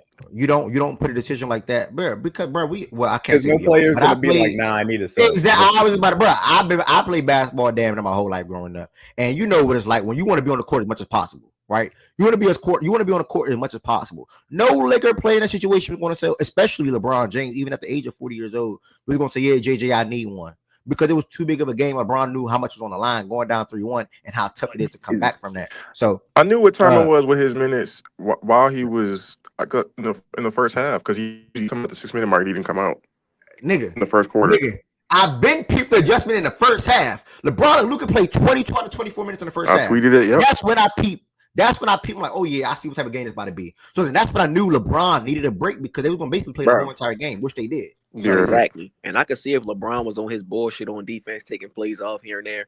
Bro, that nigga was he was active. LeBron came out active yesterday. LeBron was like, he was trying to box with him. He was hedging his ass off. He was moving like I want to get Bron for how he was on defense yesterday. I ain't see that Bron play defense like that since like Bron I don't even remember. Like Bron came out locked last night. That's like some 2020 fucking Denver series or some shit. All y'all needed was AR in the first half. Yo, niggas would have went up like 20 if he didn't commit them dumbass fouls. It's not AR. It's not AR, bro. It's they're a player half short. This is what it is. Like they consistently throughout the roster. I don't know if somebody else was talking. I have to leave for a second. But they're just a player and a half short, bro. And I underestimated really Randall. He been an X factor to me. J-Mac been great, but Randall just consistently, even in that first half, the reason they were up 3 is because Randall was pretty much able to more or less match Bron in that first half. And Ant and Luka kind of matched each other as well. So it was like you got both stars for both teams playing well, and then Reeves giving you nothing, and they got guys throughout the roster still giving them something, you know? So we were playing and a half short, and it is what it is. I really look back at, I mean, we looked to get yesterday's game, but to me, I'm thinking about it in terms of like giving yourself chances to win. And I just keep finding myself going back to that game 1 when I just don't think they came out with the right mentality, tactics. Wait, now I'm What you listening say? to you. I'm listening to you. Something just blew my mind just now, though. Like Yeah, LeBron shot the ball 9 times. I get the free yeah, throw. Like he shot 18 but free no, throws. still, Nigga, yeah, he was no, getting yeah, to the fucking free 9 throw line. times. He shot the ball 9 yeah, times. yeah. He How was many really did he just make? Brother, he off had ball. I 18. don't He know had how Yeah, he hey, 18 was. yeah, free he get his ass throws. fouled though. He get his ass fouled though. Okay, cool. All right, all He right. had absolutely was. 18 I No, don't but I free know. still throws, think man. Nine he could have times caught is a crazy though, couple. bro. I ain't gonna lie, He bro. could have got a I couple more don't know how shots many up. Yeah, LeBron James playoff games it you're gonna didn't. find where he Only shot reason the I'm not ball harping on that is 18 because it times. just didn't. It didn't feel like he shot the It ball didn't 9 times. matter Like for he's real, for real. Like like it's not no like, you know what I'm saying? But he could have got a I, few I, more up though for sure. He could have got 2 or 3 more shots up for sure. I was about to be Um. done. I'm gonna just pass it right back to you because they had Oh, cut go me ahead. off, which I didn't mind though. Yeah, which they Oh, had cut they me had off. cut you. Okay, go ahead. Yeah, I didn't mind. Not in this moment. But what was I picking up? Pick back up. So yeah, I was like, Braun should have got Braun really. And I'm being so serious. I think it was like 30 seconds or 40 seconds, 50 seconds, something like that to go in the third quarter. And what I think happened was, this honestly and truly, I think JJ, I don't know which one is the right word. I think he got nervous or he panics, like either or, because it was moments towards the end of that third quarter, particularly like with 30 seconds to go or something like that. And I'm like, you can take Braun out like right here. You know what I'm saying? Like, and I get the moment of not wanting to take him out. And even at the start of that fourth quarter, it made it tough because the way Ant came out in that quarter. Ant came out and hit 2 back-to-back threes, if I'm not mistaken, and then got another bucket. So like I think he was like, damn, all right, at this point, like even Braun is still like, at this point, I can't come out. But then really good defensively with Braun that whole entire period for the most part. But the offensive side of things, like the ball was dominated by Luka, and even at some points, even Reeves, the whole entire quarter. So I'm not blaming Braun at all for the fourth quarter. Only thing I disliked with Braun that fourth quarter was the turnover, that the inbound pass. That's it. The 3 that he shot and the missed layup, it happened. It's basketball. Luka even missed a layup right before that too. Like it happened. Credit to Nas Reed, by the way. Nas Reed changed the whole entire freaking game. Literally the whole entire game when he came back in like 5-6 minute mark. Changed the whole entire game. Good defense, knockdown shots, rebound, etc. The Wolves just have more, bro. And I think they have a guy on the other end that, and again, like I said, he really embodies and embraces CBFW. And anybody that don't know, I'm gonna say it one more time, that can't be fucked with. Like I truly think Ant has that mentality, and he know that because there's not really too many players in this league that can guard Ant. Especially with this year, the 2 biggest growths in this game. Reading the floor, understanding the game, understanding different coverages, and then the 3-point aspect. It was a couple of shots in that period where what I like about Ant is he operates in a pick and roll setting, but then he don't need the pick and roll. Like Luka, for one, like he operates in a pick and roll primarily for most part throughout the game, and also other players as well. But Ant, at a point in time that especially in that fourth quarter, he broke down Reeves, pull up 3, broke down Rui, pull up 3, like coming off of a screen over Rui and Luka, pull up 3. Like that's what he did in that fourth period. On top of that, getting to the basket. So, man, really credit to Ant, bro, for how he played that whole entire game. Who else I want to shout out before I pass it? Reeves, you got to be better. Like, and again, I like I said this the other day, I think Austin Reeves is a good player, but when it comes to third option on championship team, slight question mark. Ideal backcourt partner for Luka Doncic, slight question mark, because then if he is the backcourt partner, then you have to shift what you're not shift, because this is just an incomplete roster right now anyway. But then you'll have to prioritize which they should do anyway.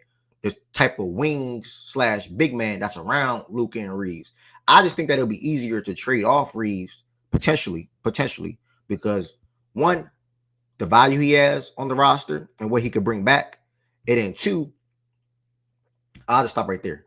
But I do understand on the other side of things where this is a guy that can rise in big games and also big moments and give you 20 to 25. And also he's on a really damn good contract as well. So I do understand the Lakers side of things is that you want to take advantage of that. But I'm all for building the best team around Luka Doncic, because that's what's going to come down to at the end of the day. What else? That's what I thought of. Like because I thought it's a valuable piece, but obviously I asked Taness for that reason, and she, it made a very good point. Like she doesn't think that the level of player or players may be out there, and that would certainly make sense as well. And I haven't checked up on this, but I want to see, who else the Lakers kind of have expiring as far as the wing players are concerned, because I think that's probably an important aspect of it. And I see people asking about this, and I will, put my hand up and say that I'm going to end up being wrong about this series because I did pick the Lakers here. Sure. But it was very clear throughout the entirety of the second half of the season, and especially going into the series, that this was a Lakers roster that is in fact incomplete because they don't have a center on the roster. Like Jackson Hayes is not worthy of being a center. They obviously could use an extra wing depth. They don't even have, I would say, a legit, actual point guard off the bench. They got pseudo guys that could do it, but with LeBron and Lucas creation, you assume that that's not necessary, and obviously Reeves as well. So, So all the teams around the league who roster is lacking, we could just say they're incomplete. Cool, got it. yeah, I think that's fair. Well, You ain't have to That's respond to nasty, that. bro. I'm not You gonna lie. ain't That's you nasty. ain't have to that's respond to accurate that. though. Nah, They're you ain't have to incomplete respond. Come on. You ain't have to respond back to that, bro. No, I know. You I'm ain't- just saying, in my estimation, yes, there are incomplete rosters across the NBA, across sports. That's how these things work. Not everybody And can have my last thing, and I'm gonna just leave it at this. I had tweeted yesterday, and I was there serious. I was texting process throughout the game. He think I'd be trolling, but I wasn't even trolling. When I was texting him, not this what I said is not about process, but I was just saying I was texting him throughout the game. We got bet on the series. We just going back and forth about Ant, LeBron, Luka, etc. But man, I tweeted yesterday, and I'm dead serious, bro. If Ant took a leap this season, playmaking wise, we all know that. We all can say it. If he does one more, it don't even got to be big. It can just be a tad bit. If he takes one more jump in that area, it's hard for me to understand what makes him not be a top 5 to 7 player in the NBA, because you got to look at the range of the people that's in the top 5 to 7 at the moment, and then see where Ant is, and then see what he do on a night-to-night basis, and see what they do on a night-to-night basis, and then say why is he not better. And what I mean by that is hard to be stopped offensively, and then on top of everything he does offensively from an overall standpoint, obviously speaking to the playmaking is the biggest weakness right now from an overall, and finish at the rim. Overall standpoint, which is not that big of a deal to me, because I think eventually he'll be a good rim finisher in the NBA, or a guy that finishes around the rim in the NBA. On top of that, he then takes the initiative / responsibility, which you all know, of guarding the opposing team's best player. Luka and LeBron, he's seen both of them last night, pushing LeBron, being physical with Luka, being physical with LeBron. So, I mean, if he just takes that one tad bit small jump, one more going into next season, or even throughout next season, you're looking at a top 5 to 7 player in the NBA, in my opinion. So, we'll see what happens, bro. And that's that. I think I said a lot, so I'll stop there. Yeah. My biggest takeaway on this game was what's it called? Jackson Hayes not getting any minutes because they were switching everything defensively, and then especially in that fourth quarter, it was a lot of freelance offense. Like I went to one of the dudes I follow. He's like a Laker dude. He logged every single offensive possession, like what type of sets they ran. They 90% was just off the like just freelancing Luca, Bron.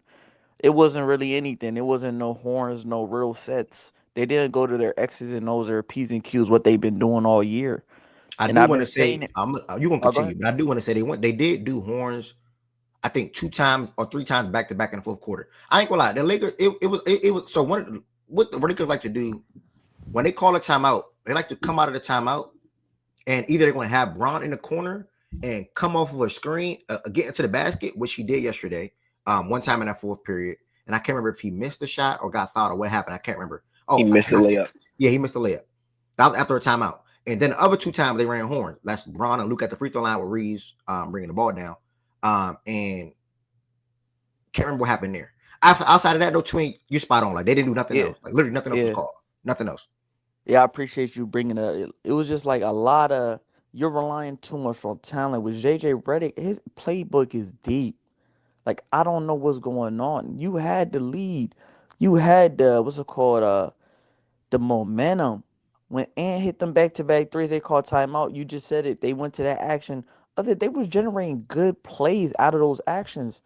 I feel like the switch everything defense makes them like it's a challenge. They got to take up this challenge. This guy got to guard me.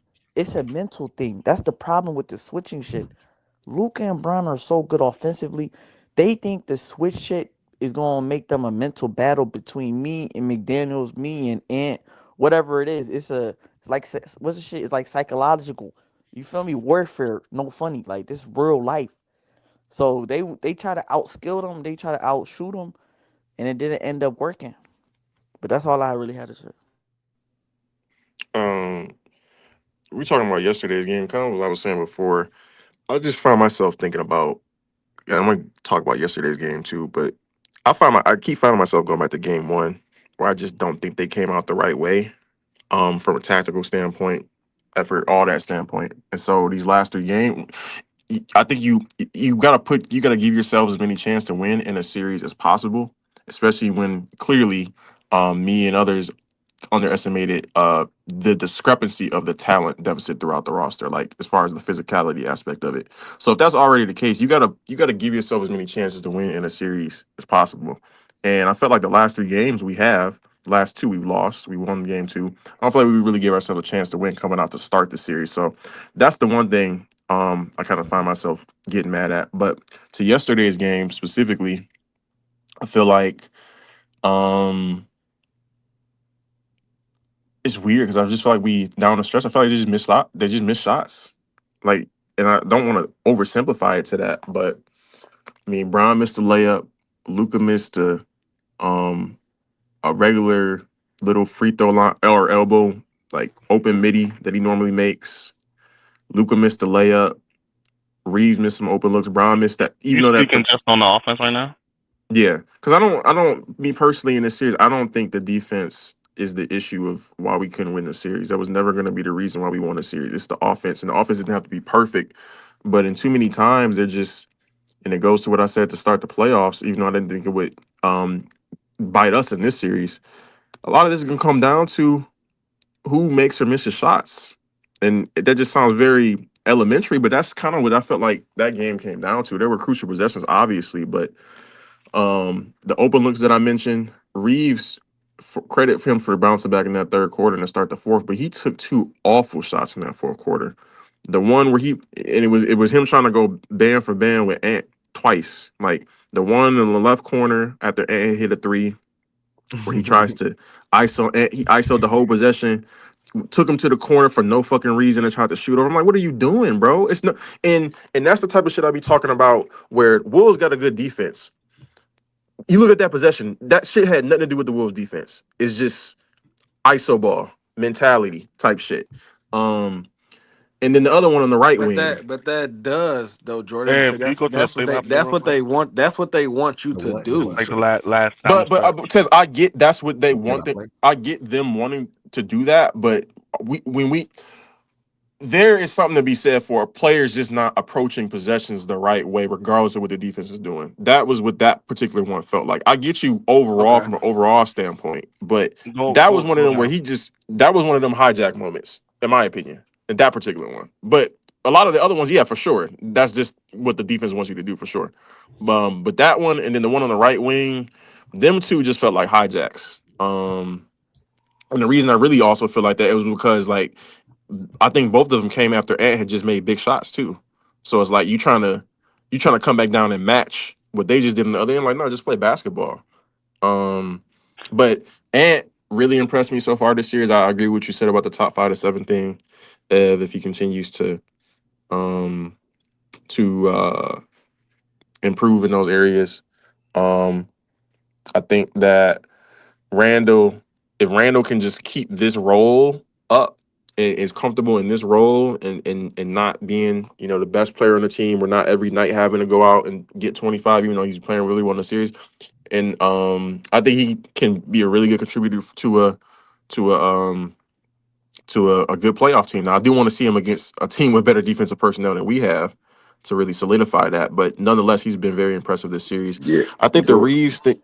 You go ahead. Nah. That's why originally when we were talking about the series, I was saying Randall was going to be really good in this series. You guys just don't have the personnel to guard that nigga, bro.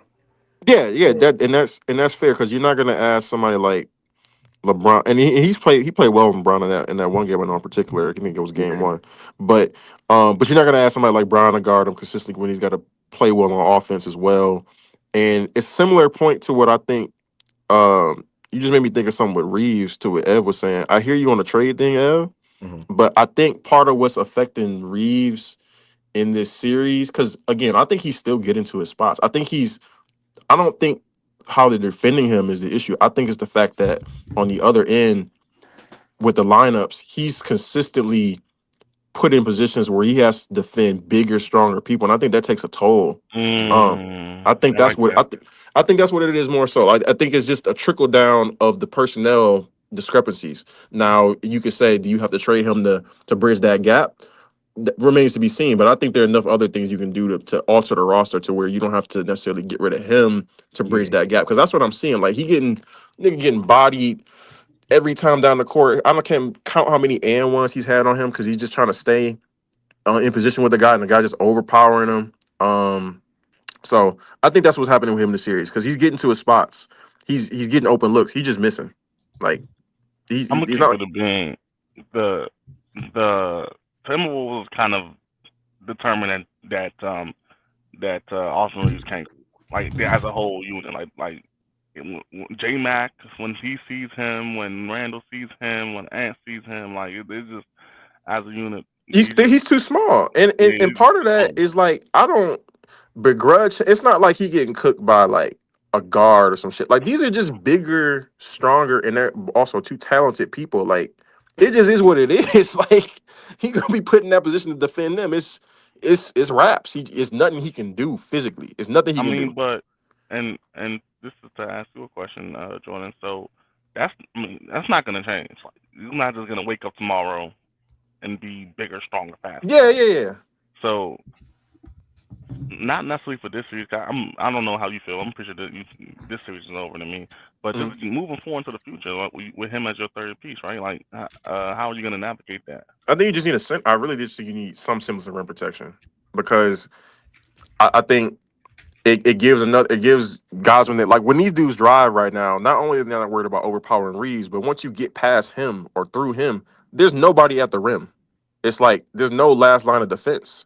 So And when that last line of defense is Jackson Hayes, that's pretty much as good as yeah, having no last line of defense when for it's some of those Jackson guys. exactly, and then when you factor in Jackson Hayes can't stay on the court for more than 7-8 minutes, they don't like it's nothing there. So I don't think it's that big of an issue. I'm not gonna lie, bro. Another thing to be said about the rim protection, they also need that lob threat for Luka because playmaking and this series from him, my God, that shit has been awful, bro. I like how they defended Luka though. Yeah, they're forcing him into just strictly being a scorer for the most part. They watched that Boston film.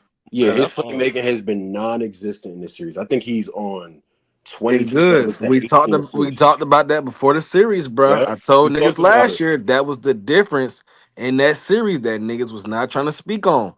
That Gafford and Lively shit, both of them averaging double doubles was big, bro. The Lakers don't got that, and that's the difference right now. It's just a fact. Yeah, they and so hopefully they can find that player kind of rolled up into one. They don't need some. I don't think they necessarily have to have like a one of the better anchors in the league, but if they could get somebody with two-way value at that position, I think it just does so much for the team, kind of in the areas that you guys are speaking on both ends of the court, to where I think Reeves would be fine as your third best player. And plus, they have enough assets to tinker around Reeves as well. Now, I'm not saying he untouchable. Like, you go get a better guy, you get a better guy, or better personnel, you get better personnel. But they have enough assets. Their books are going to be really good to where they might not have to worry about trying to trade Reeves to get what they need to get. But yeah, no, just credit to the Wolves, bro. I thought they were the third best team in the conference. I thought we were the second coming into the playoffs, but I mean, they're proving to me to be the second best team in this conference, and I would be surprised after they win this in 6, because I think this is done in 6. I would be surprised if they didn't make it to the conference finals. Like, really, really, really surprised. Just top to bottom, really good team. I started to get high on them. Your old guy getting taken out. Now you think my old guy getting taken out? Okay. Oh, you talking about the Wolves? You talking about the Wolves, Jordan Wilson? I mean, Wood. Sorry. Yeah. I'm with you. I think this is the second best team in the conference. I ain't gonna lie, Lo. You might want to stay on mute, brother. Okay, bro. I ain't gonna lie, bro. I ain't gonna lie. Them young niggas ain't gonna play with you niggas. I ain't gonna lie. We got some, bro.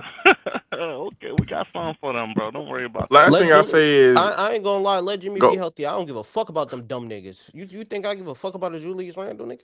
Last thing I say is Gobert been. I know your mindset. Gobert been dead terrible.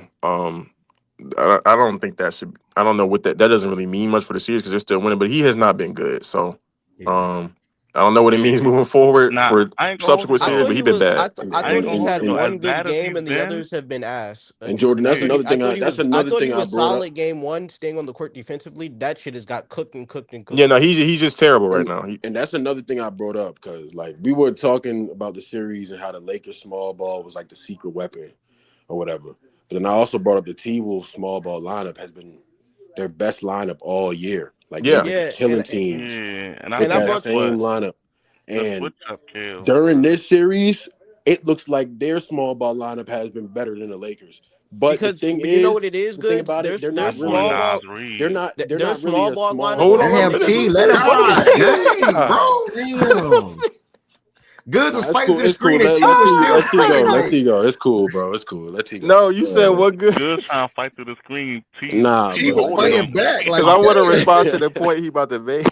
About to nah, say. but during this series, look like their small ball lineup been like outplaying the Lakers small ball lineup, and I find that like crazy. But that is due to like Randall playing at the level he is playing right now. Yeah, and I think I think too, bro. It's a trickle down. I think it's a trickle down just throughout the roster. Like guys don't. I think their roster's just better slotted. Like guys don't have to do. I don't think anybody on the Wolves roster has to for them to win has to do something that like they're not comfortable doing or that's not their role to actually do. And it just reminded me like a couple times yesterday. I was kind of comparing like in my mind like maybe J Mac and fucking J Mac or Nas, whichever one you want to say, and fucking DFS. One of them two somebody close out hard off the dribble. They can attack, finish in the lane, finish at the rim. DFS close out, attack. The nigga don't even look at the rim. Like he dribbling out to try to find someone else. And I think that's what I said, like a one player short. Like they got Ant, Randall, J Mac, DiVincenzo, fucking Nas, like just a lot of guys who, when you put in a position to have to attack a closeout, you can go and get a bucket. We got what? Rui wasn't even doing that before last night. So if you want to count him, cool. But he wasn't even looking to do that before last night. He started doing it finally yesterday. But you got Reeves, Brian, Luca. Who else that can do that consistently or has done that consistently? It's like 5-on-3, and it's about giving yourself opportunities to score in multiple ways. They just have more guys. It is what it is. I and I got I do got I and I got I do got a want to say, question.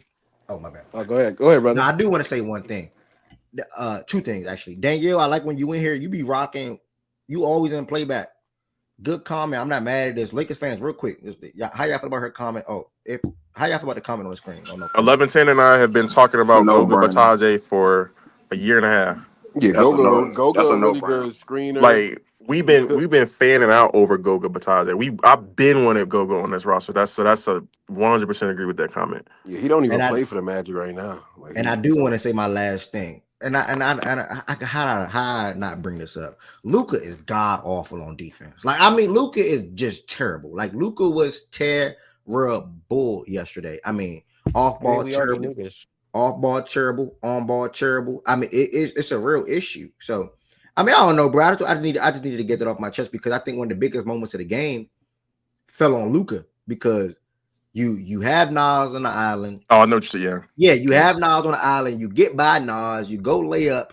You miss the layup, and then and get after you miss the lost. layup, you're running to Ant.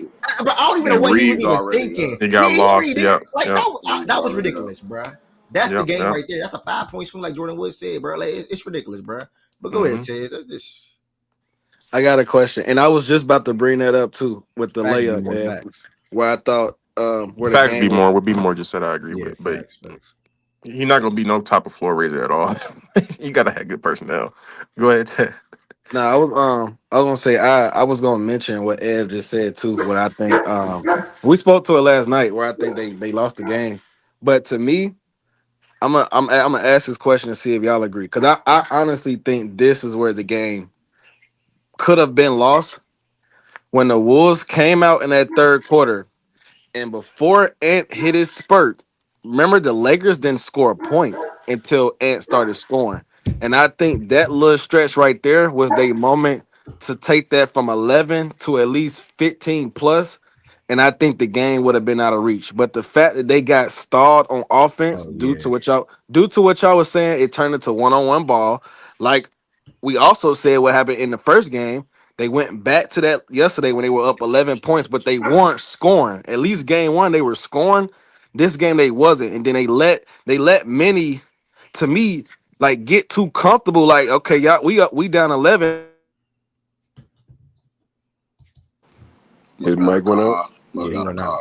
call. I do want to say why I'm gonna squeeze in real quick. I do want to say my favorite part about fact and stats, or one of my favorite parts is that when different people speak, you remember different things. Because I didn't even remember even that run, because the Lakers had that 14-0 run, like Jordan Wilson said.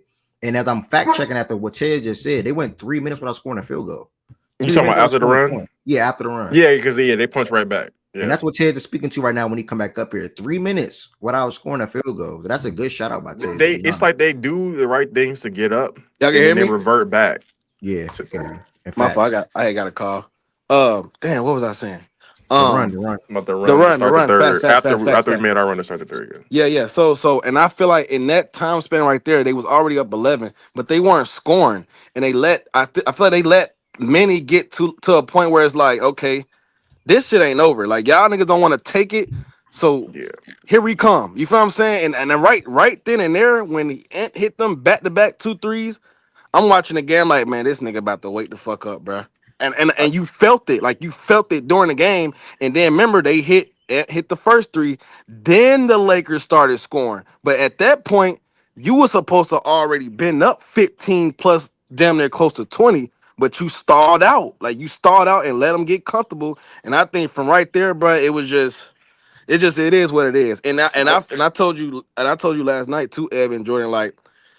Finch adjustment, he damn near to me tried to give the Lakers the game, bro, and they just didn't take it. And that's the most like trapping Luca at half court for a whole half against a team like the Lakers with a Bron and a Reeves that can initiate the secondary actions.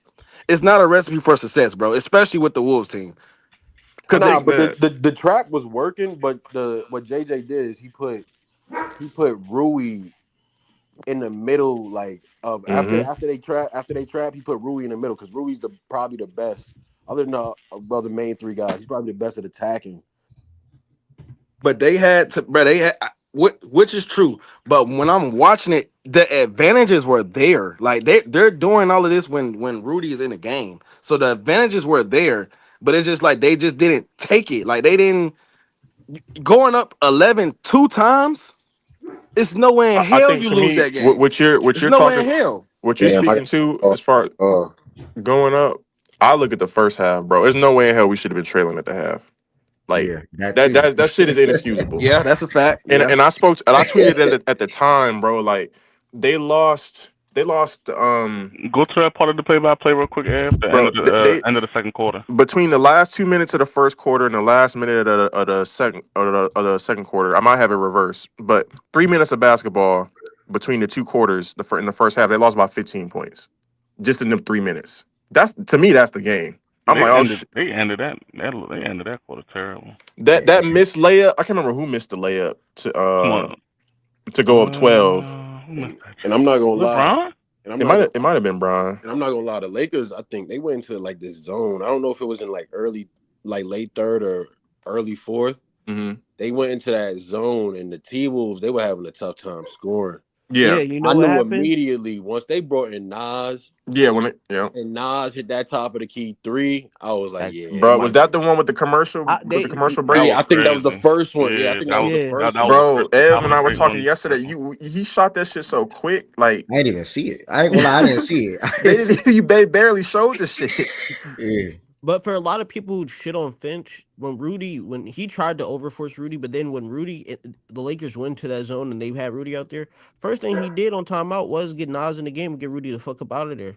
And Yeah, and I, and, and that was big. And when you talk about the small ball goods earlier, that's what I was trying to say.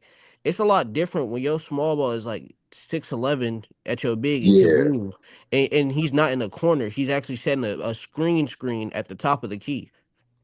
Like Yeah, this That's where nigga they. Nas was pissing me off in the first because he was, to Yeah, me, he he was was bad to bad on start. both sides. He was bad on both And then sides. and did was he the one who generated like I think it was one or two of those fouls on AR in the first half? Was it him? I'm trying to Say that think. again. Was it Nas who got those fouls on AR? Austin Reeves? AR got one, Rudy got one on him, and then the other one, I can't remember what the third one was. With the small ball shit, I think, and I can be guilty of this sometimes myself. The small ball shit, I think a lot of times we tend to think fucking we think defense too, but we think shooting. But the big, like I said, being able to attack the closeout aspect of having a small ball is just so More valuable. important. I think it goes hand in hand. I think it's just as important, but it's very important because again, this small ball, all five guys can do it. When we go our small ball, it's 3.5, sometimes three because Rudy don't be doing that shit consistently. So it's more advantages, more versatility, more opportunities to be threats Yeah, offensively. they small ball. They have better two-way players with their small ball.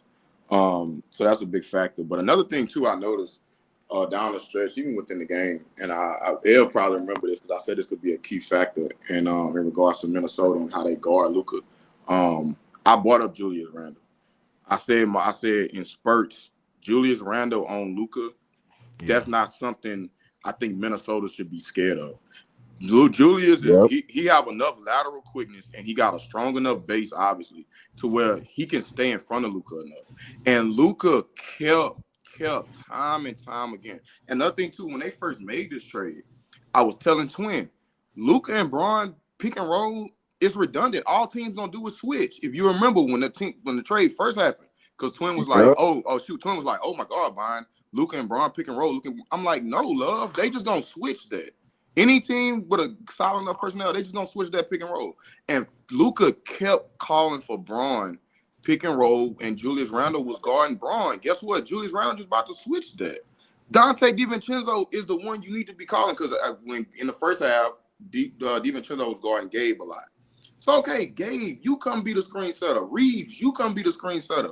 Braun and Luka pick and roll. It's just pointless. It's redundant. Because teams is gonna switch it. It's the same personnel guarding them.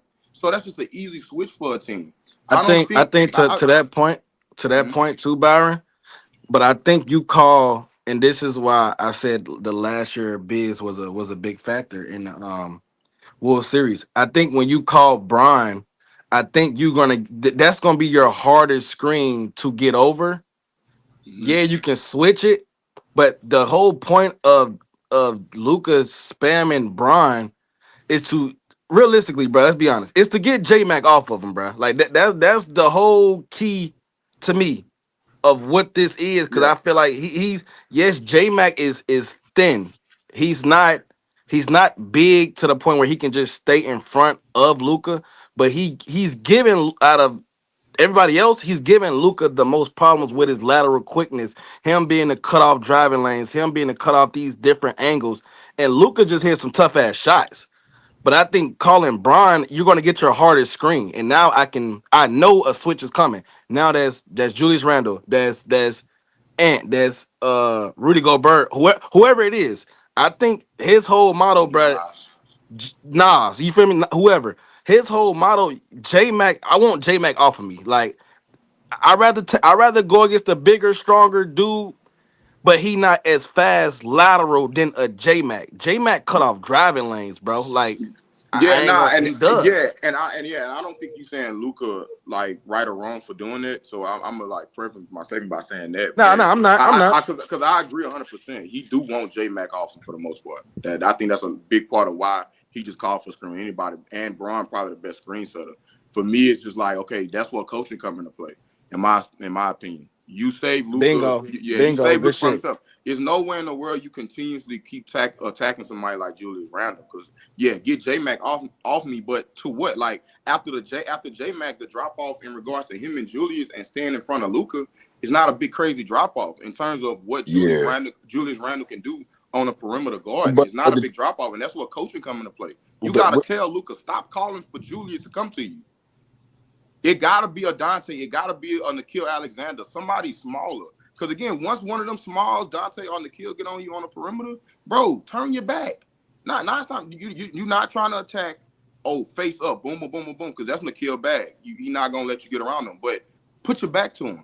Even if you at the 3-point line, even if you at the elbow, Luka good enough and he's skilled enough to where he get a small on him at a certain point, like in a certain area of the court, with like Nikhil or Dante, he can turn his back. Because guess what that's about to do? They gonna send help. They not gonna let Luka go one-on-one with Nikhil or Dante. Now you collapsing the defense. They was fine letting Julius guard Luka one-on-one. That was not collapsing the defense. True. Like and you taking away from what Luka do best, and that's collapsing the defense and creating advantage for everybody else. You taking that away from him when Julius Randle was on him. Even Nas Reed to a certain extent. Nas Reed, if I'm not mistaken, was the one. I mean, it's still Luka. Luka still got to make this layup. But if I'm not mistaken, the big layup that we talking about, was it Nas Reed on him? Yeah, that he smoked. Yeah, contested that. And he got a certain amount of, athleticism, length, size, whatever like that with him himself. Once he get beat, he can still recover to a certain extent and contest it at the rim. It's just when you trying to get Nas, Julius, and like on Ruka, I just think that's been a like low-key recipe for a disaster because you're not creating advantages with your small ball when they guard Luka. It gotta be the Nikhil and the Dantes with that small ball Minnesota unit. There's no way you keep attacking them. I was screaming at the TV like, bro, stop calling for LeBron to come set the pick. Stop. But I mean, that was my kind of just tag on to what y'all been saying. But I mean, y'all had the nail on the head with a lot of stuff in regards to me having an actual. Nah, but with the Nikhil and Dante shit, what they did is they put like Dante and Nikhil on like a DFS though, and what the T-Wolves would do is they would just blitz every single Luka pick and roll that they did call. They would just blitz it and force DFS to like do something out of the pick and roll, like him, force him to like attack a closeout or do something on that. I'm losing my words right bro. now. He gotta They would force him to make the decision, basically. He gotta at least try to. Yeah, and he was not good, and that's why I think Luka wasn't calling that because on sometimes like it burned the T-Wolves when like J-Mac for some odd reason he tried to like help back to Randall and Luka for no reason, and all Luka had to do was just pass to Bron just passed to Rui, and Rui hit the three. Like it was so stupid how they were doing shit. Like just Randall is perfectly fine one-on-one with Luka. Leave him alone. I don't know why. They're not, and they just not gonna send no help. Yeah. Like I don't know what they were doing. And that's another thing too. It wasn't enough. It's never in this whole series just as general so far. It's not been enough slips for me in regards because that's like one of the main go-tos when the team is doing heavy switching. They haven't been slipping enough pick and rolls when Luka do call for it. Oh, the switch is coming. Nobody's been slipping the screen. Oh, they've been popping. They've been straight popping every time. Yeah, I didn't even think about that. Damn, that's a good shout out. And Braun, for an example, like this is why I put the onus on Braun or JJ, but I'll mostly go to Braun because Braun's smart enough. Bro, you haven't slipped the screen nearly enough because if you slip the screen, now guess what? I'm more confident you going against that advantage more than anybody on the court. Next will be Reeves. But Reeves or Braun, like neither one, they haven't even let Reeves be a screen setter, in my opinion, more often times than not. But Braun has been a screen setter. So, okay, even if Braun is setting the screen and you about to get a Julius switch, Braun slip the screen a couple times, bro. Get that advantage. That's basketball one-on-one when you're going against a heavy switching team. Slip. And he haven't done that nearly enough. And I would put more so the onus on Braun on that because he's smart enough to do it. So that's another thing, man. But again, I mean, I'm not bringing up no roster deficiencies and all this stuff. Cool. Only thing I bring up in this game consistently to where the roster deficiencies matter was the offensive rebounds. Offensive rebounds this game was insane. Yeah, they killed them on the board. it was ridiculous. Dude, I think it was last game too. That nigga Julius Randle got 4 or 5 timely ones with y'all with the lead to give them a chance for a possession. It was insane, bro. And again, when we was talking previous series, Julius Randle name I kept bringing up, like say offensively, I even spoke to it last game. But at the end of the day, me and my partners, we was talking watching the game. Respect to Julius. If Julius gonna get the one-on-one, because with the game, the deciding factor yesterday offensively for Minnesota, obviously, in my opinion, everybody probably agree is Ant. Ant just went insane. Ant just was like, all right, I'm the superstar. It's time to step up. But throughout the game, I'm cool with Julius Randle going one-on-one. If he gonna go Yes. one, if he gonna go Cook. 1-on-1 and get a bucket, get 30. Cook. Bro, I told him, I'm like, bro, I'm so glad Ant said what he said in He the said that in game 2, bro. yeah, he said, bro, when he said after they won last game, he was like, he looked at the in post game, he looked at the stat sheet. He was like, Julius only had how many shots? You good? And he looked at him. He was like, man, you need to shoot more. You damn skipping, and he needs to shoot more. Hell yeah, let him shoot more. But Ant was just too big. He had too many big shots, bro. And if the leg is Luka, Wait, so y'all living with like Randall getting onto the switch with like Yeah, Reeves? I Because don't know why y'all say y'all living y'all that's have what to with Randall is that. doing. Like He's getting reason. He's putting that boy in hell. He's putting him in foul I'm trouble good. for one, and he's making him No, work. I'm good with getting that. tired. I'm good with that if you doing a better job of cutting Ant water off. You can't have Julius can't be getting his and eventually getting his. Basically, No. go back and watch game 2. That's Bro. Like, no. If you letting Julius getting his, but Ant is shooting the hell, I don't know, 5 for 18, 4 for. Yeah, I'm good with it then. But Ant being able to do what he did at the end of the game, and Julius still throughout the game able to do what he did, no, that can't happen. That can't happen. And that's why they, in my opinion, lost offensively in regards to what Minnesota did. And I'm gonna tell you. Can y'all hear me? Yeah. Yeah. I'm gonna tell you why that does work, but I'm gonna tell you why it's also a problem for them, because cool with Julius going 1-on-1, and I'm cool with that too. So I'm not pushing back to what you. I'm also cool with that too. I'm not with the let Ant go get 40 shit. I'm not with that. I never was with it.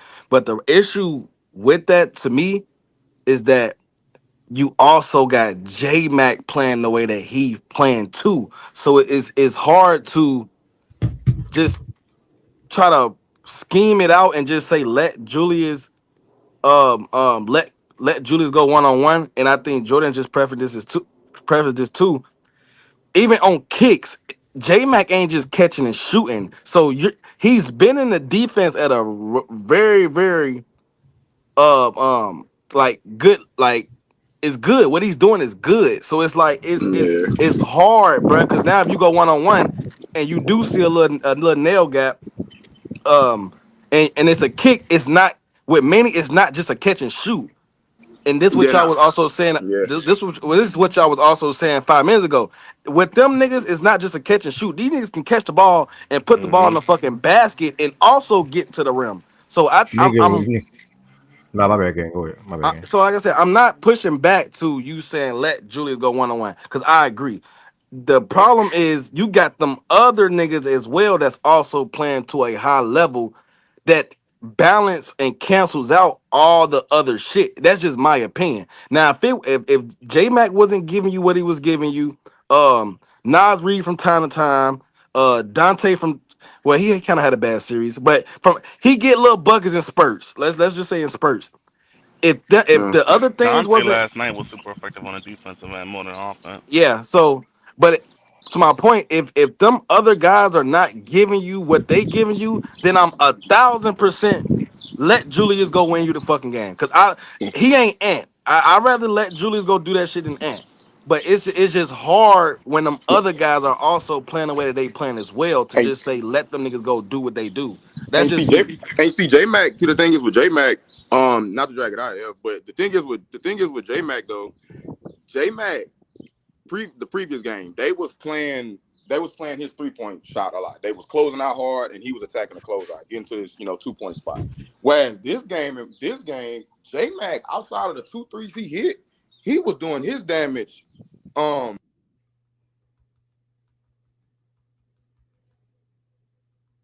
He went out, y'all. Is that me?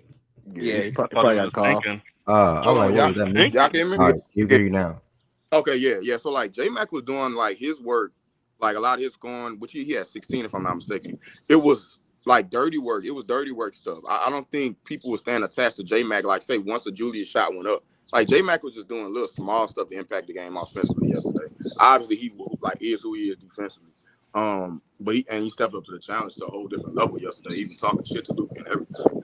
But it was just little small stuff. It wasn't to the degree when he had his 30, obviously, with attacking closeouts and all of that. It was just scrappy stuff with J Mac. So I mean that's cool. You just gotta scrap harder in regards to letting him have like an offensive impact in regards to scoring. But I mean, I'm always just letting with this team, especially with the deficiencies they got defensively and size, athleticism. It gotta be Julius going out there getting 30 shots. Yeah, that just is what it is. But I hear what you're saying, Tez, for sure. They just they win that game, bro. If So, you just don't, so in that, if layups not smoked and you not giving up certain stuff in transition, They gave up too you many. win that game. They You gave win that up. game, They gave man. up so many threes and 3-point opportunities. I can't remember Yeah, how many and ones did they have down the stretch. that was a few. They had at least 2 or 3, but Yeah. just throughout the game, I'm almost like, 2. give me a fucking just concede a fucking layup, bro. Don't give up a fucking obviously that's not you're not gonna do that in a basketball Nah, game, but just that was only one time though. Like one person should have conceded late. That was Reeves. The other one, I want to chime in what Ted said when they got the ball on the perimeter and they attacked. Dante, hell of a layup. Dante went right at Rui and then finished with the left. So Rui That was that was just a good play. Rui just couldn't let that one go. The and one? Yeah, the and one. He Reeves switched on should the have right 1,000% let J Mac go to like 1,000. Yeah. When I said let him go, I'm thinking about like that putback, the and one. Boy, yeah, the left hand layup. That was tough by Dante. Bro, bro, I'm telling you, bro, I'm cooking. Ev, I kid you not, bro. I'm cooking outside. We watching the game outside. I had my spoon in my hand, stirring my pot. Bro, when Reeves fouled him, bro, I almost threw the spoon straight at the TV, bro. I'm like, bro, why did you do that, bro? I don't know what he was thinking. So dumb, bro. Because even that makes it a 3-point game. That makes it a 3-point game instead of a 2-point game, bro. It's bro, that score would have been a 2-point game. Yeah, it's tied up. But even if Ant does get fouled by that LeBron thing, it's still a 2-point game. You know what I'm saying? Like it's a 2-point game regardless. So that was so boy. I'm glad you brought that play up because that and you remember Ed, before he got the and one, Manny stalled out for a couple minutes on offense again. Yep. But the problem is, to what I said when they was up 11 twice, they also are not scoring. They not pushing these leads. They're letting Manny stay comfortable, bruh. Like, it's no way they lost that game yesterday, bruh. There's no fucking way. You gotta, them 11-point leads gotta go to 15-20. Them, when you up 5 points, you can't give a team like Manny, and you spoke to this too, Ed, before the series even started. That's Manny bag. You get these young niggas confidence, they coming. They're not backing down. They're not going to lay down. Them 5-point leads got to go to 10. Them 11-point leads got to go to 15-20. You cannot let them feel comfortable. And yesterday, even when they was down 11, they went down 11 twice, and they still felt comfortable during the game because why? Them 11-point leads supposed to be 20. You got to put these niggas in the dirt, bro. Like and it goes, bro. It go, bro. Every time, my fault, Goods. It go to every single time they get stagnant on O and stop running structured offense. Many always get stops and come back. It's been the tale of this whole series for this Lakers team when they've lost games, bro. What got them 11 point up 11? It was a lot of structured offense in that third quarter. Reeves, movement off ball, structured, a lot of ram stuff, a lot of, pin, horn, all of that stuff. That's what got them up. Shout out to, he was in foul trouble in the first half. I didn't speak to it because y'all spoke to him off the times.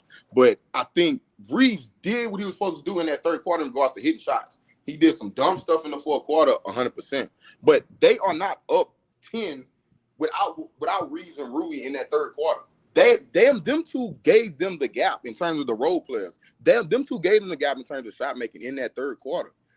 And it was because of structured offense, bro, that you not going to beat this team being stagnant. I said it coming into the series that they get stagnant on O, and that's going to play in the Minnesota hand. They too big, they too athletic, they too versatile when they go small to be stagnant on offense, bro. You can't play hero ball. You can't. Braun do it, Luka do it, Reeves do it, all three of them do it, and that's some on JJ too. I love JJ, love what he did this year. I don't think we've been talking about him enough in this conversation because he got a lot of flowers in the regular season, and rightfully so. With them trading who they traded, him being a first-time head coach, having to adjust from having an AD on the roster to a Luka on the roster, he deserved all his flowers that he got. This series, he is getting thoroughly outcoached. I hate to say it like that. It just is what it is. He's thoroughly getting outcoached on both ends, and I didn't see that happening. I thought our top three would be a whole lot better. Well, Reeves would be a whole lot better. I didn't see Ant challenging Luka with being the best player in the series. Hell, we was having a conversation with Ant and Braun. We thought Luka was just hands down going to be the best player in the series, which, credit to Ant, bro. I can't say that, I thought that he was going to be, he was gonna struggle with coverages and struggle with reading and struggle being a playmaker, because that was a big thing for me in the series. And outside of that game 2, he's killed every coverage for the most part. And so I got to give him his flowers and say, hey, you proved me wrong, because I like the kid. I just didn't think he was gonna be this good as a playmaker. And that's I want to jump and I want to add in real quick, Byron, too. And you said some good ass shit, brother. I ain't gonna lie, kudos. But the problem was, and me and Ed was talking too before the series. And remember, I was telling you, I knew this what the Lakers was gonna do. So when the matchup came, remember niggas was asking me what you think Ant gonna do. I said, bro, I don't know, because I know how the Lakers are gonna play him. Yeah. But the thing about this year that's different from last year, he's seen these coverages all year. You get what I'm saying? So it's now it's not new. I think, like I said, last year when he seen all these different looks, C2, C3, C gap, he looked shook, bro. Facts, he did. He looked shook. Mm-hmm. But the fact this year, since the season first started, when he got his little run, when the season first started, when he started really getting his respect, that's when you seen all the doubles and he started complaining. He started, you know what I'm saying? And that was a whole other convo. So I think him, what he's seeing now is something that he's Miss you seen too, all OG. year. Chat. Ted, the key to that? The key to him getting better at that? Him being damn near the best 3-point shooter in the league this year. You add that to your repertoire. Bingo, nigga. Fact. You cooking. I ain't gonna lie, you cooking. It opens everything up for you, bro. You put that in your repertoire. The way he was shooting the 3 this year, at the volume, and at the way he was converting the 3 this year, it helps everything in regards to reading. It spaces the flow up for you. So all that reading and all the film that you got to watch, because he didn't spoke to film multiple times in this series, going back and watching film, bro, it makes film watching way easier when you add the 3 to the repertoire the way he did, bro.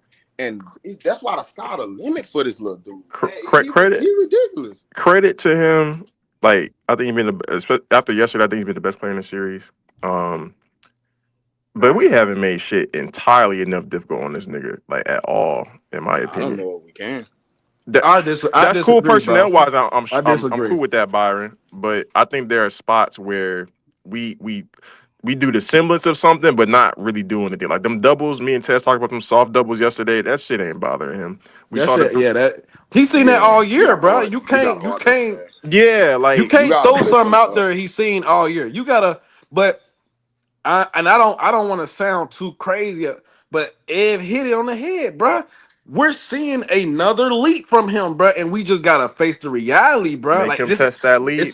It's another leap that he's taking right now, bro. No facts. You gotta, huh? I said no facts, but I'm putting that. I'm making him test that shit a little bit. Like, I'm with Jordan. I'm not letting him, Jordan.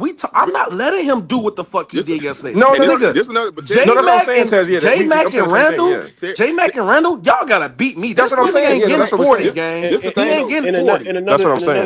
Another thing. You guys are conceding them Luka and Reeves switches way too much. Yes, bro. And y'all are bringing, yes. and then when y'all bringing the help, y'all bring it late as fuck. So he's yes. So I'm like, bro, y'all can't let them two not. And this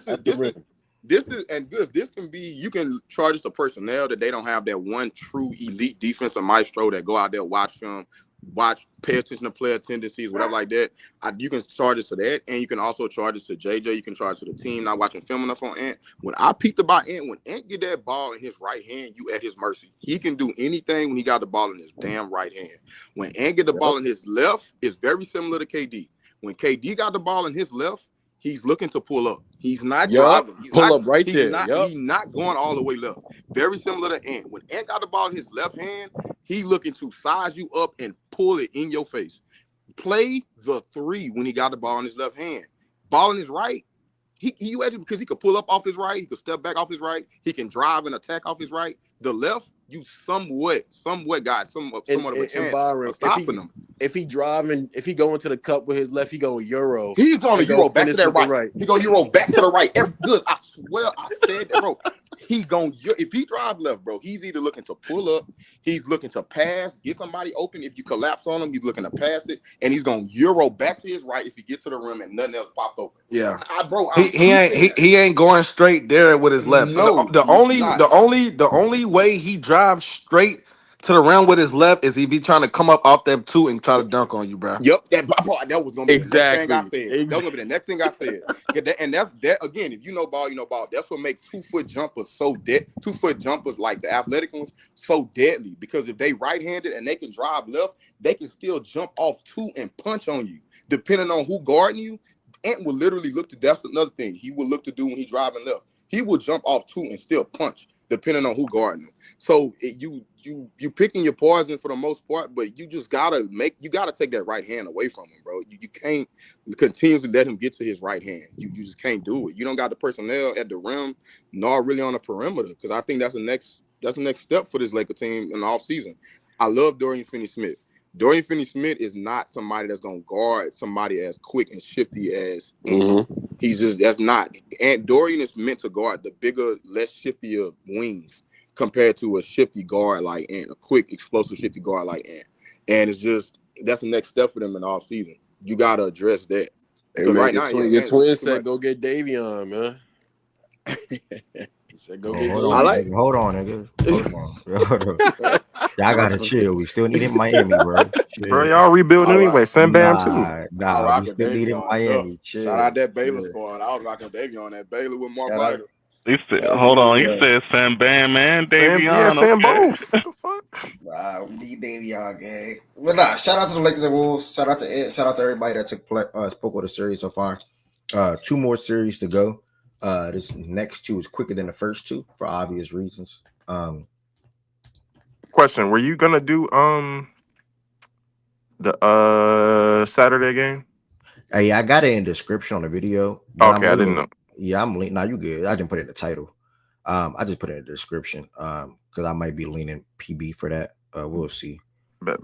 Yeah, I don't want to burn myself out right here. But this is a good 2.5 hours is pretty good so far. For YouTube. But I do want to say this next series coming up. I predict the Celtics in 5. I think it's going to go on 5. I think they're going to close it out in Boston next game. Orlando, credit for how y'all performed in game 3. I also want to give Paolo credit. He damn near scored basically 30 or more in every single game this series. And through 4 games, he's averaging 32 points, 8 rebounds, 4 assists, on 44, 43, whatever he hit at the free throw line, 64. So struggling from the free throw line, shooting solid from 3. Franz is shooting terrible from 3 in this series at 21%, but he's also going down swinging as well, averaging 26 points per game so far through 4 games. Outside of them 2, the offense just isn't there. I mean, with all due respect to the other players on this roster, but you're looking at the likes of Corey Joseph, Wendell Carter, KCP, Jonathan Isaac, Cole Anthony, Caleb Houston, and listen to the names that I'm listing. You know, nobody's really giving them any offensive output outside of them 3 guys. And then Jason Tatum came up big in yesterday's game in the 4th quarter, particularly. He finished with 37 points last night, 14 rebounds, 3 assists, 3 steals, perfect from the free throw line. And then JB also had 21 and 11. And then White gave him a good game offensively as well. And KP chipped in with 19. And he did this without Drew Holiday, who is nursing a hamstring injury at the moment. Like I was just speaking to, they got some offensive upticks from Corey, and I guess you can say Anthony and KCP in this one, but it's really just been them 2 guys going down swinging. Paolo shot terrible in this game, was 12 for 32. But really, he has no choice. He played 40 minutes. And I mean, one team is just better than the other, man. Let's just be real. Magic is trying to be physical. They're trying to get in Boston's head. They're trying to make the series scrappy. But you know, Boston presented the two best players in this world. Boston's presenting the better team. And they also have the best player in the series. So that's what leading to Boston being up 3-1 in this one. Obviously, Orlando has things that they need to address in the offseason. So pretty much I'll just leave it at that. Shout out to Boston for going up 3-1. And Tatum for making sure that they took care of business and closed that game out in the 4th quarter. I think he had like 16 or 15 or something like that in the 4th quarter. And I'm talking about it was some nice buckets. Pull up threes, post fadeaways, mid-range, all type of stuff that Tatum was doing yesterday, particularly in that 4th quarter when he what led them to ultimately winning by 9. I'm sorry, I was talking a little fast. But shout out to Boston. I don't think anybody on the stage got anything to add on to that. I got a little something. If you do, They will never win a championship. It's just not in the cards. Shout out to Orlando though. I got a little something, bro. I'm not gonna lie. I like what Orlando is building, but bro, they got to put some semblance of shooting around these 2 niggas, bro. Like, I'm sitting there watching this game. The Magic were competing the entire game.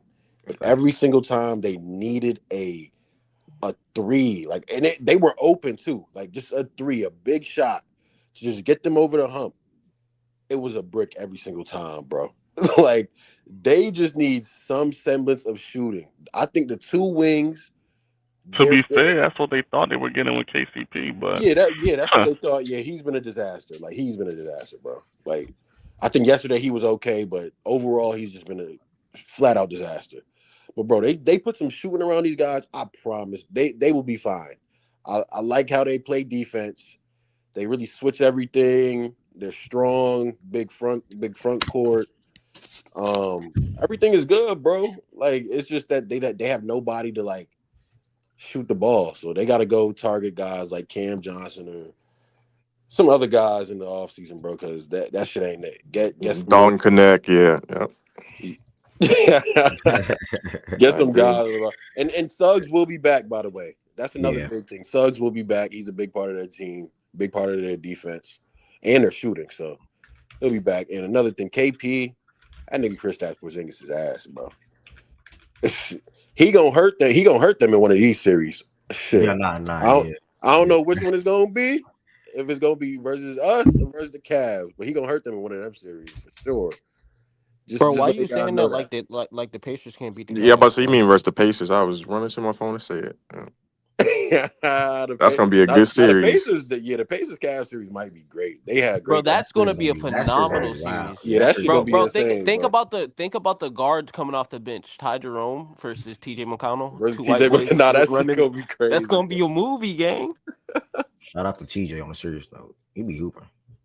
Nah, but I'm with you, good. I like the foundation. And this what makes it good because like when you trying to go from bad to good, you want to have that starting point. You know, Pistons, for example, with Cade. The Rockets, for no disrespect, I just don't know yet for them. Because I don't want to say Sengun at the moment. I do respect Sengun as a player who he can potentially become. But I can't say Jalen Green either because the consistency is in there. Either way, Pistons, K, Magic, at least Paolo, right? Two former number one draft picks. The foundation is there for what they want to do or how you want to build your team. It's just now putting a proper roster around those guys. So whether you want to say Paolo and Franz and whoever you put around them, yeah, and then Cade and whoever you put around him. But yeah, man, I mean, they obviously need the shooting. They obviously need another guard as well, and maybe can even upgrade the center position. But like Good said, the defense is there, the physicality is there, and it's just going to come down to how often they can convert on offensive end, Yeah, the play coaching is finishing. there too, and Yeah, Paolo, his decision making still like is I don't know. Like, he has the advantage on damn near everybody in Boston. Like, every night. The nigga yeah. is 6'10, 250 plus pounds. Yeah. He could get to the free throw line anytime he wants. He can get to the basket anytime he wants.